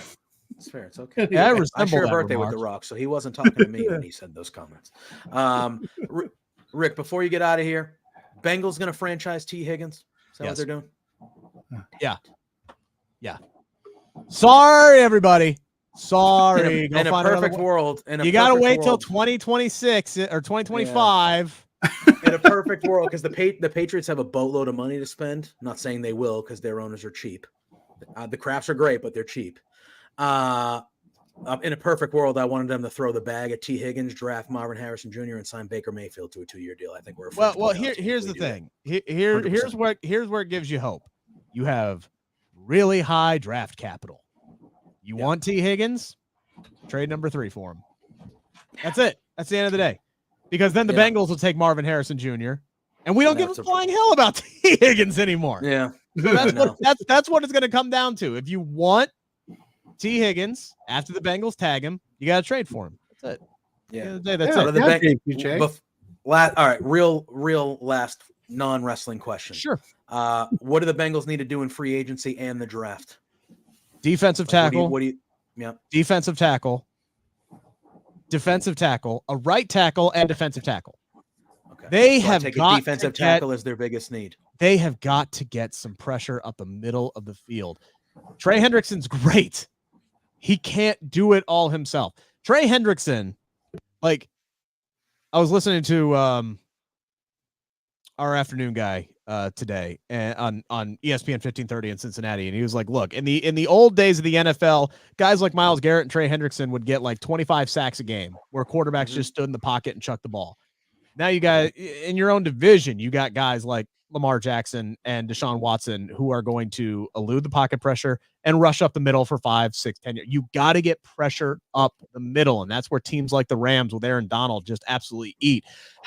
Chris Jones might be the single reason why the Chiefs won the Super Bowl this year, with the key pressure in moments that they were able to get from him. Pressure to he didn't get the sack, but he disrupted the passes just enough in key moments. Aaron Donald is the reason why the Bengals didn't win the Super Bowl 2 years ago, because if Joe Burrow had a half a second longer to find Jamar Chase streaking down the right side of the field, he's hitting Chase for a walk-off, and they're winning the damn Super Bowl. But Aaron Donald got the pressure up the middle and forced the incompletion because Joe Burrow had to check it down. They have got to find some guys who can get some interior pressure in both free agency and the draft, and I expect them to be aggressive. Their version of aggressive, because they're still going to play Moneyball. The Bengals play Moneyball. They have their total set, and if they can get those gems for their their price range, they'll go out and get him. That's how they wound up with Orlando Brown Jr. last year. Yeah. They didn't have the most money to give Orlando Brown Jr., but they said, hey, we'll play at left tackle. And he's like, sold, done. Yeah. $64 million deal. Here we go. So I think the Bengals are going to be aggressive at defensive tackle. Yeah, I'm very interested to see how the Patriots handle, because obviously this is a complete shift in everything. Bill's gone. Yeah. They have 17 new coaches on the staff. They did their press conferences the other day, and everyone was talking about, oh, we want to have strong communicate. Like they're, we want everyone talking to each other. We want to be able to talk to the players. We want to be able to, kind of pointing out the things that clearly weren't happening the greatest with Bill there these last few years. So I'm interested to see, because they do have a ton of money to spend this offseason. I'm just not sure they will, because the Crafts, they do sometimes, but they don't spend a lot of like cash. They try to find deals, but that was also how Bill did business. So I'm just wondering to see kind of how they go about it. Look, you got so much draft capital. I think I would go with what the Bengals did. The Bengals had a lot of the early draft picks in Zach Taylor's first couple of years because they were a bad football team. And they took their draft picks and they picked up guys like, well, Joe Burrow was an obvious one, right? You got to get the quarterback right, first and foremost. So the Bengals were gifted the fact that they had the number 1 draft pick and Joe Burrow was there. So they took Joe Burrow. But in that same draft, they took T. Higgins in that draft. Then their third pick, they got Logan Wilson. Like, could you imagine 3 home runs to start a draft and Joe Burrow, T. Higgins, and Logan Wilson? Like, you just solidified your entire core for the next 4 or 5 years. And then the next year after that, they're able to luck into Jamar Chase. And then they went to a freaking Super Bowl, right? Because after they had acquired all of their young core, then they added the Chidobe Awuzies and the DJ Readers in free agency. Not spending a ton of money, the Alex Kappas at guard, right? Not spending a ton of money on like the big fish free agent, but aggressively attacking that second and third tier and building a team. That worked for the Bengals. Unfortunately, they were hurt this year. Otherwise, they might be hoisting the Lombardi this year because they were there. They had the pieces. They missed Jesse Bates in the secondary, that's for sure. But yeah, I think that's the model that they need to that the Patriots need to go with. They got to do an overall rebuild because what they've been doing the last few years hasn't been working. No, and I can't wait for that year. Oh God, Jesus! You can't. This is the earliest pick they've ever had in my lifetime of watching sports. Are they going to trade it back? Are they going to trade back? Trade it back. Take a third rounder. Yeah, exactly. Yeah. Can I just give you one stat on your way out of here that is one of the most alarming stats I've ever seen about the Patriots? Right, throughout all of it. And again, it's going to be the Chiefs are looking maybe, but like. Crazy last 20 years, but the Patriots have not drafted a player that has signed a second contract with the Patriots since 2013. Not one player they've drafted since 2013 has signed a second contract with the Patriots. That is insane. And they were winning championships still in 2018. Well, they had that Tom Brady guy. But he's all right. Think about that stat for a second. That's over a decade. Which shows you the most important. We can talk here all you want about draft picks and second contracts and this, that, and the other thing. Kansas City Chiefs were not a perfect football team this year. But if you have the quarterback, it does not matter if you have the perfect team or not. That guy can elevate you and get you to a championship. So that is your first, second, third, fourth, and fifth priority is finding the quarterback. Because if you don't have one of those top 5 guys, you don't have anybody. You don't. It's true. You just don't. Luckily, for the first time in my lifetime, my team has one of those guys. Now it's just keeping one of those freaking healthy.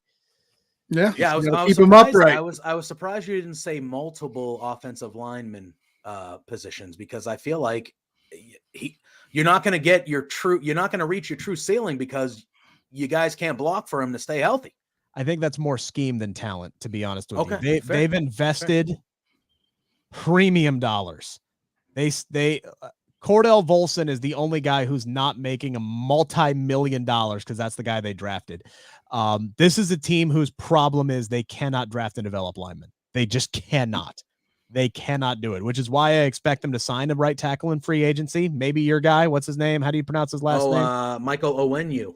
Yeah, he is somebody the Patriots should re-sign. I don't think they're gonna, but he's good. He's very good. I would not be surprised if he's the Bengals' right tackle next year because they value protecting Joe Burrow, and they went out and they signed Alex Kappa literally 30 seconds into free agency 2 years ago. You had Adam Schefter tweeting that he got $60 million from the Bengals. They signed Orlando Brown Jr. to play left tackle last year because they were not willing to leave well enough alone, which is what they would have done in the past under the Marvin Lewis era. They would have been like, oh, Jonah's fine. We don't need to address left tackle. They said, screw that. No, we're going to go take that guy from the Chiefs who, was protecting Pat Mahomes' blind side all these last couple of years, and we're going to put him there. And they did that. And they moved Jonah over to right tackle, much to his chagrin, and he was okay. He's okay. He's a league average lineman. There's an upgrade to be made. And it might be your boy. How do you say his last name again? Onwenu. Thank you. So I wouldn't be surprised oddly enough, that Jonah guy what's his last name? Mitchell? No, Jonah Williams. He has been linked to the Patriots. So why don't we just tag and trade? Just do a nice little trade. Do a nice little trade there. So you take a really good guy, and we'll take the average guy because apparently the Patriots are average now. Or below average. But I would expect them to use some of their earlier draft picks on the offensive line. I believe Ted Karras, their center, is in his final year of his contract. Alex Kapp only has 2 years left on his deal. Cordell Volson is heading into his third season, so he's going to have a rookie, contract expiring here soon. So they may use some of their draft capital on linemen, which hopefully they do better this time, but they got to figure some stuff out. With Dan Pitcher as their new offensive coordinator, he and Joe Burrow they basically share a brain. I think these guys are I'm excited to see what the offense does. I don't think Brian Callahan was a bad offensive coordinator, but I do think changes needed to be made. And I think this could be a bit of an upgrade by subtraction, but it could also turn into a nightmare. We'll see. Dan Pitcher's never been an OC before, so be interesting. All right, cool. Love it. Rick, we want to thank you for joining. Why don't you let the people know where they can follow you, where they can find you, and then hopefully, the three of us can chat sometime soon. This was a lot of fun tonight. Yeah, absolutely. I appreciate you guys having me on. X or Twitter, whatever the hell you want to call it these days. That's the place to find all my work, my one-stop shop at Rick Ucchino, like you see right here. I'm always bad at the camera thing. That right there, how you spell which I spelled correctly, but I couldn't spell elimination. You can't spell elimination. Elimination. What would elimination, baby. Oh man. But whether it's the Reds for InsideTheReds.com for SI, whether it is my Bengals coverage for Sirius XM, Cincinnati Radio 700 WLW, which I'll be on 9 to midnight on Saturday. My work for Fightful, my work for CagesideSeats.com, SB Nation. It's all there. I have a lot of hats, guys. I don't know if you know. One of the busiest guys in the game, man. I will be in Greensboro for AEW Revolution. I will be in Philadelphia for WrestleMania. And look, I don't want to give anything away, but I might be in the process of nailing down the biggest article I've ever written for CagesideSeats.com. So make sure to follow me out and check me out. Heck yeah. We'll make I will also be in Philadelphia for WrestleMania. So we caught up when we were in Las Vegas for SummerSlam. We hung out for an afternoon and stuff. You got some drinks and played some was it blackjack? Yeah. Something I was supposed to ask you about bowling. Bowling? Was it bowling? No. He rode the roller coaster with Spencer. The roller coaster. Why was I thinking about bowling? Something about you guys rode the roller coaster. I don't know. I do bowl. Yeah, he rode the roller coaster. I don't know. I went bowling in Tampa with Graham Matthews from Bleacher Report, and there you go. He's been on this show. He's absolutely smoked him. So he can't bowl for shit. No, you know what? I'm a high level bowler. So are you not a roller coaster guy? No, I am. Yeah, he wrote it. Him and Spencer wrote it. Me and Graham chilled. We were like, no, we're just going to play video games. We're not going to do it. But that's how that went. I do got to run, guys. But thank you so much. Absolutely. Right. Thank you for joining us. We'll talk to you soon, my friend. Yep. See you guys. Take care. Yep. All right. Party time. That was a lot of fun. That was great. Rick Ucchino hanging out for 90 minutes, talking some wrestling, some football, a little bit of baseball. We're gonna be talking a little bit all more the good baseball. stuff: wrestling, baseball, football, all the Right? good stuff. Right? Man, we get all Right? of it.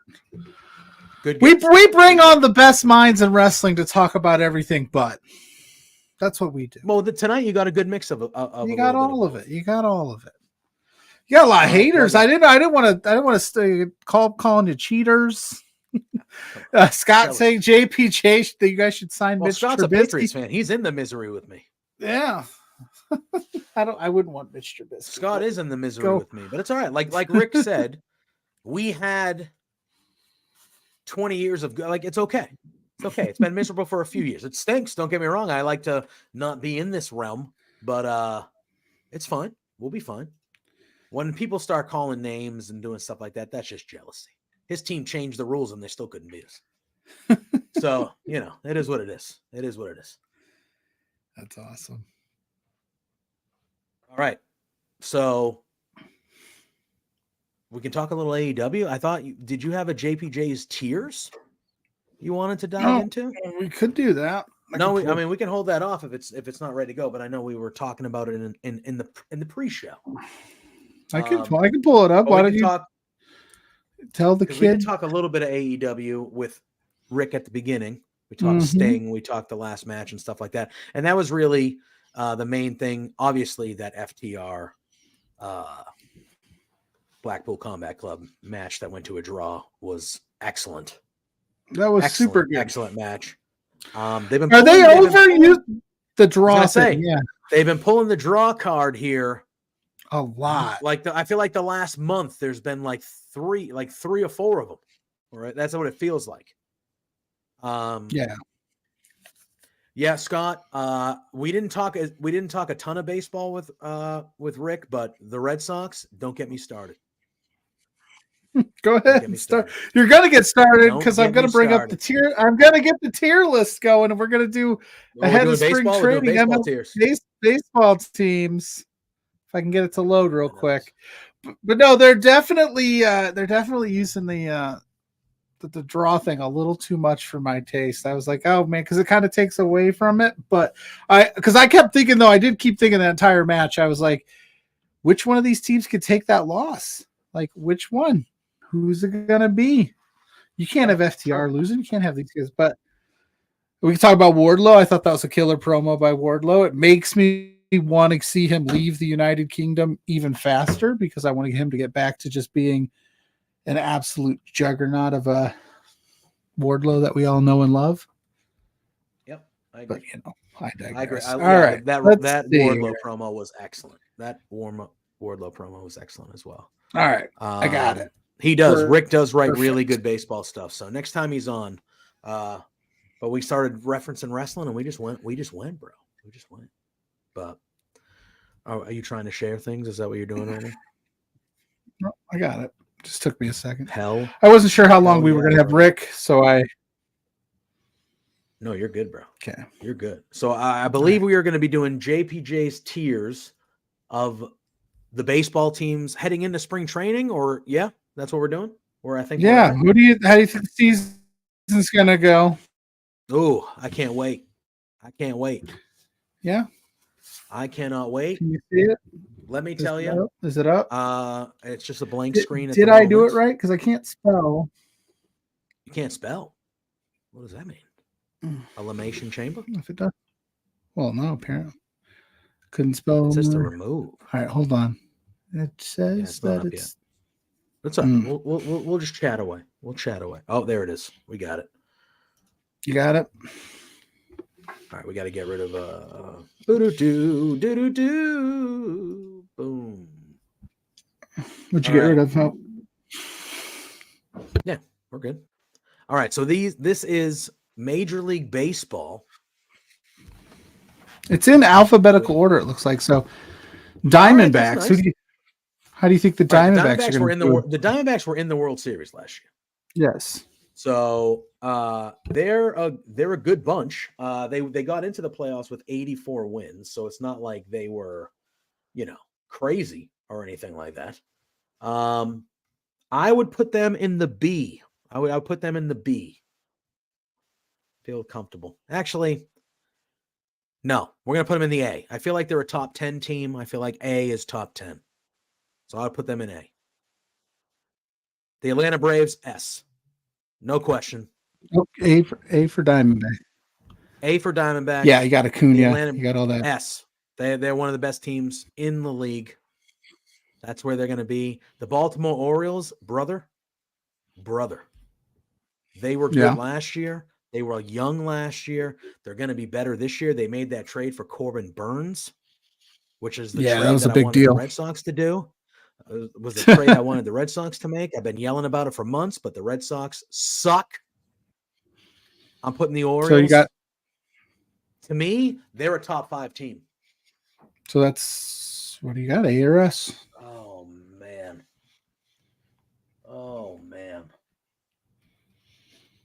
A, because you don't know if they're going to get it done. That's fine. I put them in A. That's fair. That works. Red Sox. Rant on the Red Sox for a minute. I will be right back. What the hell? Where are you going? What is this? Wow.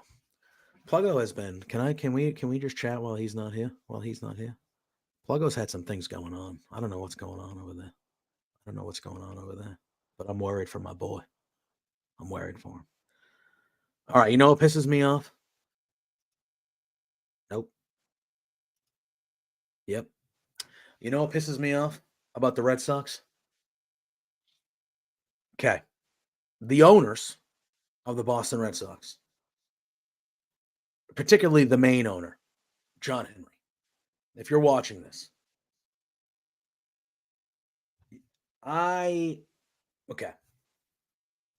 John Henry and the Boston Red Sox ownership are the reason why the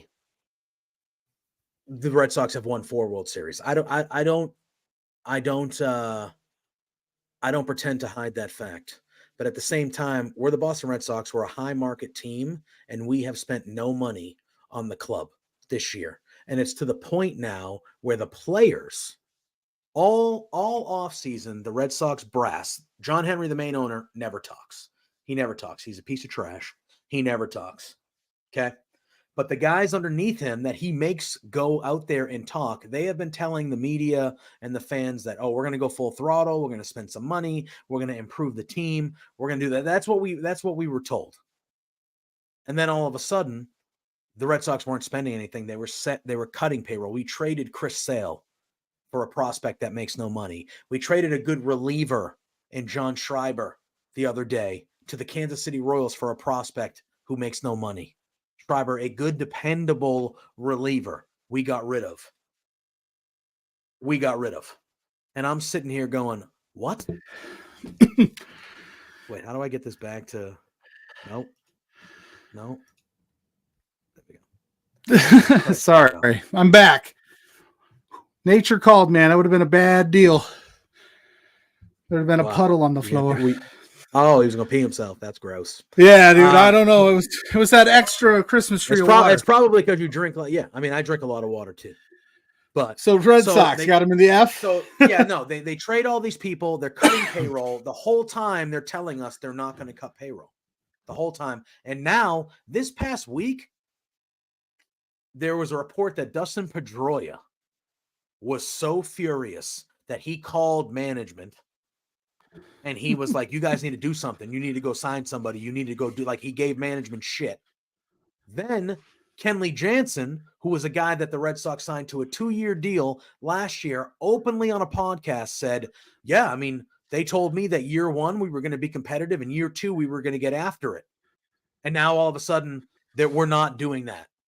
And then Rafael Devers, who is our star, he's the star player of the Boston Red Sox, Rafael Devers, yesterday or 2 days ago now, in the media came out and blasted ownership. Blasted them. Said that they know what we need. They need to be helping this team. They're not helping this team. And us players want to win. The fans want to win. They tell us they want to win, but they're not acting like they want to win. And I was like, oh my God. And then they interviewed Alex Cora, and Alex Cora goes, they asked him about it, and he goes, look, everybody's entitled to their opinion, but I'm glad he said something. It shows his leadership skills. And I'm just sitting there going, it's going to be a mutiny, Pluggo. It's going to be a mutiny this year. So I'm putting him in the F.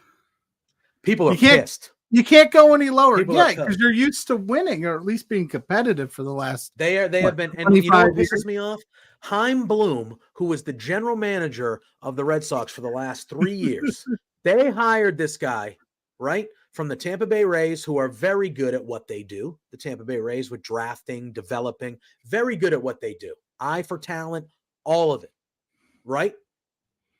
They brought that guy in here, and the first thing they told him they needed to do was trade Mookie Betts. Imagine. That's what they do. 23-year-old star. Literally, just won a World Series, just won an MVP. Transcendent star. Would have been the biggest star. Like, the dumb. So they go, hey, you need to trade this guy. And could have Chaim Bloom got more than he did for Mookie Betts? Yeah, it was a terrible trade. I'm not defending Chaim Bloom there. But see, Scott, that comment, professional dumpster diver Bloom he was that way because the owners wanted him to be that way. Not because he wanted to be that way. He was hired and he did exactly what our cheap ass fucking owners wanted him to do. Exactly what they wanted him to do. We're not paying for anybody. We're going to be cheap and we're going to pretend that we're going to compete. And they didn't. And they said, you're going to trade this star player that everybody loves, a friggin' hero around here already. He was like 24 or some shit. Yep. Then they created something in the media because they own the newspaper, John Henry. He owns the Boston Globe. So he can create what he wants in storylines with the Red Sox. He said that Mookie didn't want to be here. He goes, oh, no, he wasn't going to re-sign. He didn't like Boston. He didn't like Boston. Mookie came back last year for the first time winning since he was traded. He came back last year as a Dodger in a weekend where 80% of the fans there were Dodger fans because nobody in Boston gives a shit about the Red Sox right now, besides being angry about them. Mookie comes back. Again, Scott, he was only interested in doing that because the owners told him to. He was here. He was brought here 100% to be a scapegoat. 100%. And I'm not saying he did a good job, and I'm not saying he didn't deserve to be fired, but that guy was brought here to be the scapegoat. And he got shit on by everybody. I was one of the ones that tried to defend him a little bit, but he got shit on by everybody. And then he got fired when they finished in last place for the second year in a row, the 6th time out of the last 12 years, and the 3rd time out of the last 5 years. Last place. Who has the can I ask you a question, Pluggo? Who has the highest? Who has the highest priced tickets in all of Major League Baseball? That would be that answer? The Boston Red Sox right here. The Boston Red Sox. Can I ask you another question? Do you think the tickets went up or down for this coming season as opposed to next year? They only go up. Do you think they went up or down? They probably went up. You should be based on performance, huh? The Kansas City Royals have spent more money this offseason than the Boston Red Sox. The Kansas City Royals. Yeah. You're charging me more money. You're charging me more money than anybody in the league to go to a game to watch a team where nobody knows who's on the fucking field because we got like 3 good dudes because you won't pay money because you want to own the Pittsburgh Pirates. You know what John Henry did less than a month ago? He spent $3 billion on a contract to go with the PGA Tour. And I love golf. I ain't knocking the PGA Tour. I watch golf religiously. I love golf. What the fuck? You are the owner of the Boston Red Sox, and you're going to sit there and act like we don't have money to field a Jordan Montgomery, who I don't even think is that great, but he's better than what we have. He's literally living in Boston. It feels like he's standing outside Fenway with a hat going, give me a contract because I will accept it. And the Red Sox are going, no, we're good, bro. We're good. We're gonna We're gonna have the 38-year-old minor leaguers that nobody's heard of as our third fucking starter. This is the longest F tier in JPJ Tiers You Would Do One's history. It's all right. That's all right. It's embarrassing. I love It's it. embarrassing. Well, it just so happens.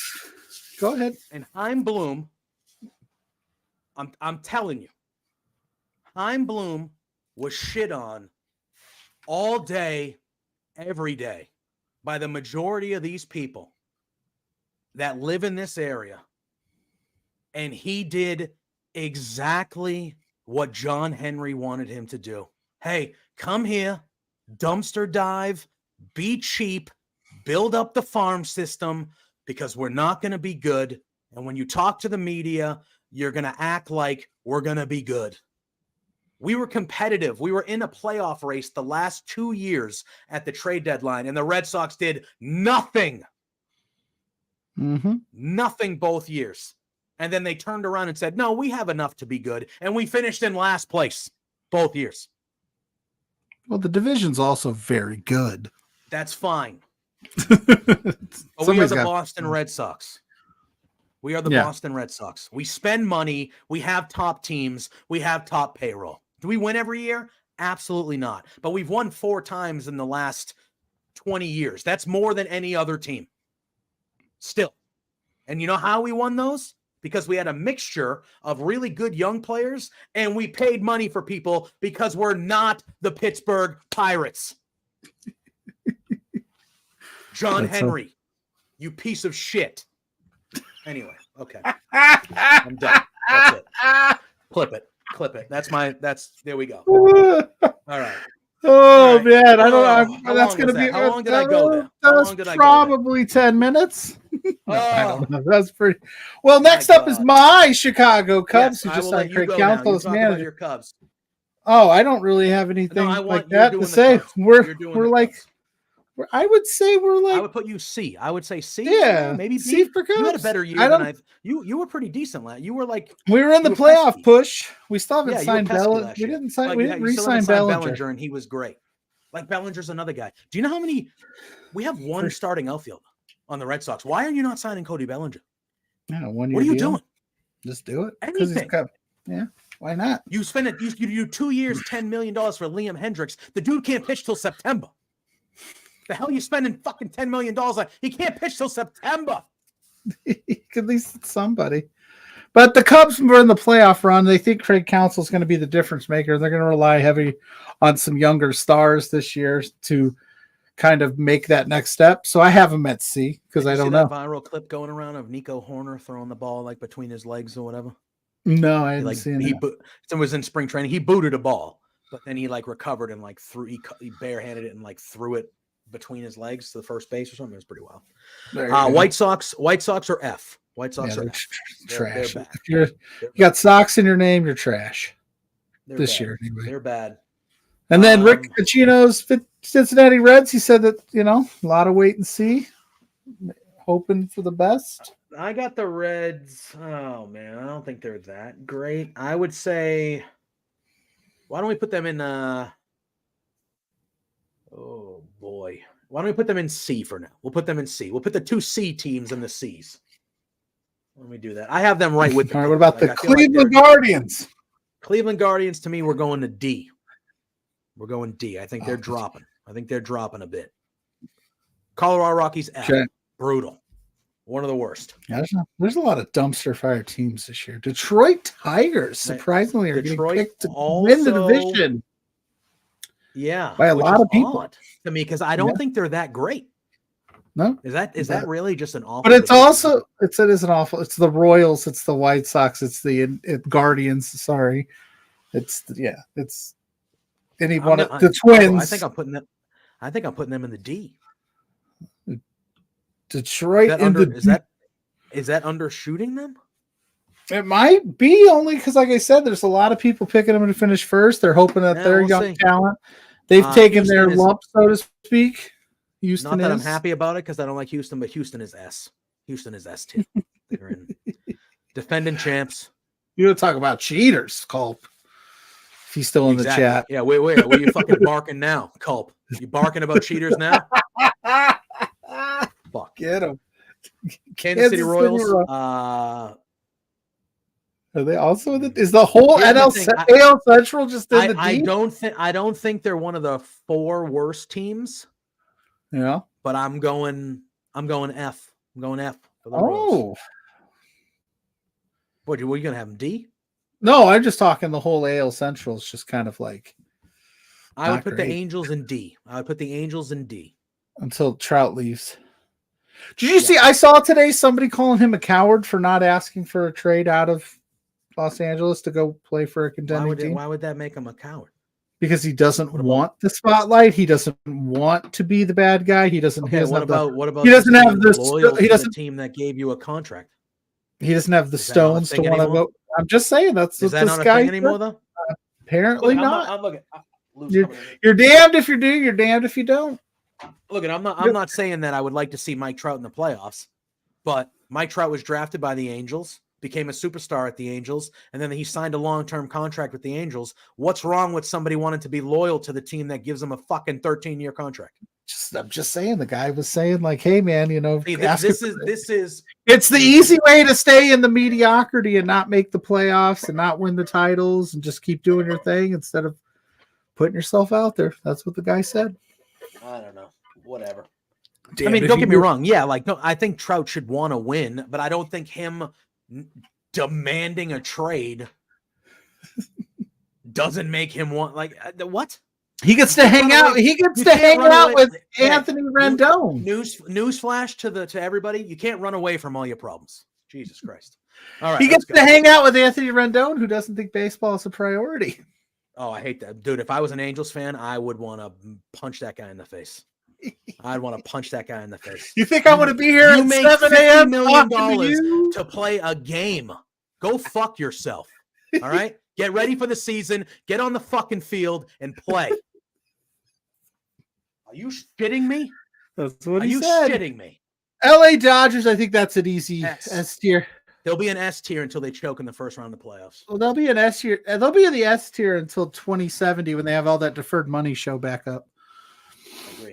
I agree. The Marlins Miami not Marlins. Great. I would put the Marlins in the D. I think they got some good pieces, but they're not good. They're always selling. The Brewers. It's a tough one for me because the Brewers always flirt around or even make the playoffs more than I think they do. But they just traded Corbin Burns, who was their best pitcher. Craig Counsell. They lost their manager, Craig Counsell. I hear my cat doing something crazy. I'm going to put them. I'm going to put them in the C. I'm going to put them in the C.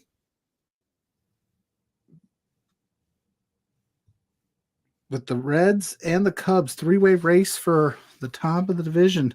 The Twinkies, the old Twins. What do you think about that? I've always been a fan of the Twins, Pluggo. Can I tell you? I've always been a fan of the Twins. I'm going to put the Twins. They're going to be the first B team. Oh, so you got them clear-cut winning in the division right now. Because you got now they would be you're clear cut because you got the Guardians, the Tigers, Sox, and all down the bottom. The Mets. Yeah. You want to talk about dumpster fires? Oh my god, dude, it's bad, huh? Jesus Christ. Talk about. I mean, I think they're a playoff hopeful. Maybe if like a best case scenario of things occur. Yeah. What do you got? Where are you at? Man, this is a tough one because I feel like I should put him in C, but D also is a possibility. I'm going to put him in C. As wait and see. Yeah, I would put the Yankees. How about your favorite? Listen, rival? It is what it is. I'm going to put them in A. I think they're a notch below those other 3 teams. Ooh, interesting. I don't even know if I should ask. I don't think I have to ask. The Oakland Athletics. F. They are the worst team in the league. They are. If you could literally go to the next letter, if they had another letter, I'd put them below. I'd just leave them. I wouldn't even put them on the list. And they haven't even got their relocation stuff figured out yet. They're having issues with that. Being fucking weird back there. Yeah, I know.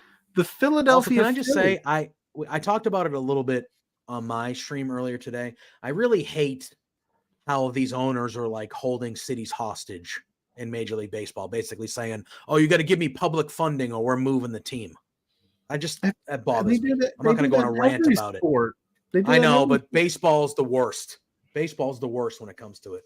That's why the Raiders, the White Sox are starting to do it. I know, but the A's have done it. The White Sox are starting to do it. There's a couple other teams. It pisses me. I don't trust me. Everybody knows how I feel about the White Sox, but it just wouldn't feel right not having them in Chicago. Of course, it would just be weird. But then again, if you want to move, if you want to go to Nashville, buddy. Nashville White Sox, have fun. The Phillies, they're going B. They're a B team for me. B team, go. That's Curtis Axel, B team. Pirates. I know. Well, the Pirates. Pittsburgh Pirates. They're going to go D.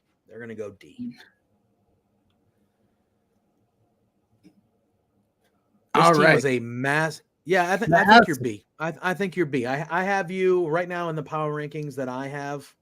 Who? Who you talking to? At Ryan Sullivan said B. I have you at 11. All right, Sullivan, state your case. I have you at 11. Make him. I'm just if he's saying better. I have them at 11. Not you. I'm saying Ryan in the chat. State your case as to why JPJ is wrong at B. That's all I'm saying.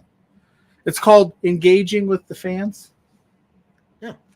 And Ryan is a fan, for better or worse. We love Ryan Sullivan. Mark Order Pod. Look at the Phillies are a good team. They're not the best team in their division. There are, in my opinion, there are three better teams in the National League totality-wise in the Braves, the Dodgers, and the Diamondbacks. But the Phillies are also good enough that if they're playing really good baseball, they can make a run to the World Series. Like, they are talented that way. I just think they're not at the consistent level of the other guys. That's all. They did. I agree. But if you look on paper, the Braves are insane. They're the most talented team in the league. I still have them at number one over the Dodgers, the Braves, from a talent perspective. San Diego Padres were very disappointing last year. However, they still have an abundance of talent. They're a C for me. And hopefully Tatis isn't out for 80 games. Yes, that will help. Well, the next time it'll be a full season. I'm interested. How do you feel about the Giants? I think that they could be a bit of a surprise. The Giants, I think, are pretty okay. For me, I'm going to have them in the they're going to be in the C as well with me.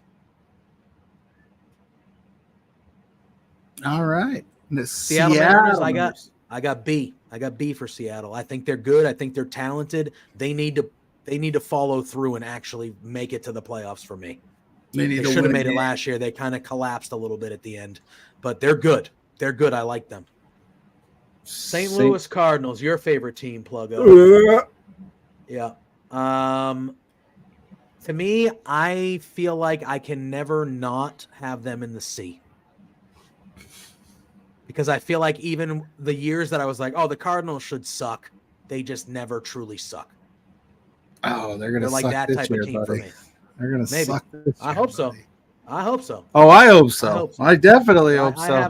I have them right in the middle. Tampa Bay, to me, A. That's fair. They're a good team, but they are not an S tier. Texas Rangers, your World Series champions. World Series champions. They are, because of that fact, they are an S. Oh. You just give them an S because they defended? Well, I think, yeah. Well, they didn't really lose anybody. They should be getting DeGrom back at some point this year. Yeah. I mean, they lost a couple of guys, but like they didn't lose anybody of consequence, I believe. What about what's the word I'm looking for? The MLB The Show 24 cover boy, Vladimir Guerrero's Toronto Blue Jays. Toronto Blue Jays for me, also B. I like the Blue Jays. I do too. I think they're borderline A for me, but they're another team. I need to see you follow through. You can't just be good and then fucking not make it. You got to make it. Washington Nationals F. One of the worst teams in the league. Well, there you have it. JPJ, here's your new one. Look where my Red Sox are. That is fair and biased. That is unbiased and fair. Yeah. That is unbiased. Not picking with his heart on this one. Scott, that was a good trade that they made with the Yankees for Soto. They got a lot, the Padres. But some of those I think that trade works out best for both teams. Yes. I think you get Soto out of there. There was a lot of pressure. San Diego just wasn't the fit. San Diego gets a haul. They get to kind of infiltrate some new pieces into the money they spent, and the Yankees get another bat to protect Judge and Stanton and just be possibly the best player in that lineup. It's possible. Yeah. All right, Pluggo. We ran a few minutes over, but that Red Sox rant, sorry. I didn't. That was fine. I was got away from me. I was trying to hold it. I was like, if I wouldn't. I don't know if it's worth. No offense, I love the show, but is it worth peeing myself? In full disclosure, we're in overtime, so I was like, I got to run upstairs and make that happen. So, all right. Well, the majority of it happened with you here. So I mean, I started it. Anyway, you know the drill. We want to thank Rick Ucchino. Hanging out with us. He gave us 90 minutes of his time, and he was awesome. Definitely would love to have him on again. It was really good talking Elimination Chamber, a little bit of baseball, but then some football to wrap it up with him. Pluggo, you know the drill at this point. Tomorrow night, gang, 7 p.m. Mountain Time, 9 p.m. Eastern Standard Time, the official debut of LPW on IWTV. It will be LPW 23 Slam Boat Willie stacked card. Pluggo. Stacked card. We want to wish our buddy Rich King, our football correspondent here at B2 Beards. We want to wish him good luck. He is in the main event. Yeah, buddy. For the LPW Grand Championship against MRB Michael Richard Blaze. So we want to wish Rick. I'm sorry. We had Rick on tonight. We want to wish Rich some good luck. Bring that belt home to the Rads. Yeah. Bring it back where it belongs. And our favorite co-host with the most hair in front of the county. I was going to let you lead that one in because she's got a big match. Take it on Sinner and Saint. God, Sinner and Saint. That's going to be a good tag one. team championship. That match is going to rule. That is a steal. That is a show stealer. Money. Empty the clip. If you haven't seen, you know we're going to be pulling for our girl TFA. But if you have not seen Sinner and Saint, strap in, guys. That's a special team. And it's live for the first time on IWTV, baby. Yes. Let's go. It's going to be great. We'll be in the chat as always. I'm thoroughly looking forward to being able to watch it on IWTV live. I think that is just awesome. It's great.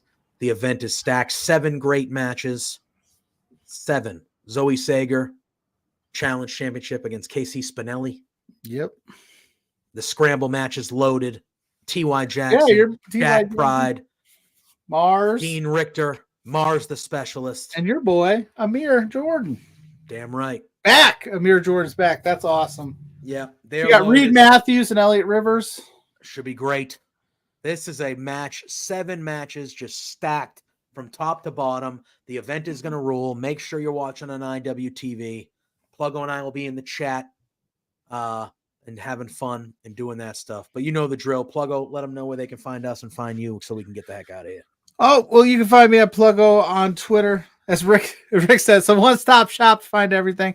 But Pluggo on all other social medias. Our show page at B2 Beards on all social media platforms. Head over to True Heel Heat on Twitter and check out. I did a No Surrender preview with SP3. That was really fun and very cool.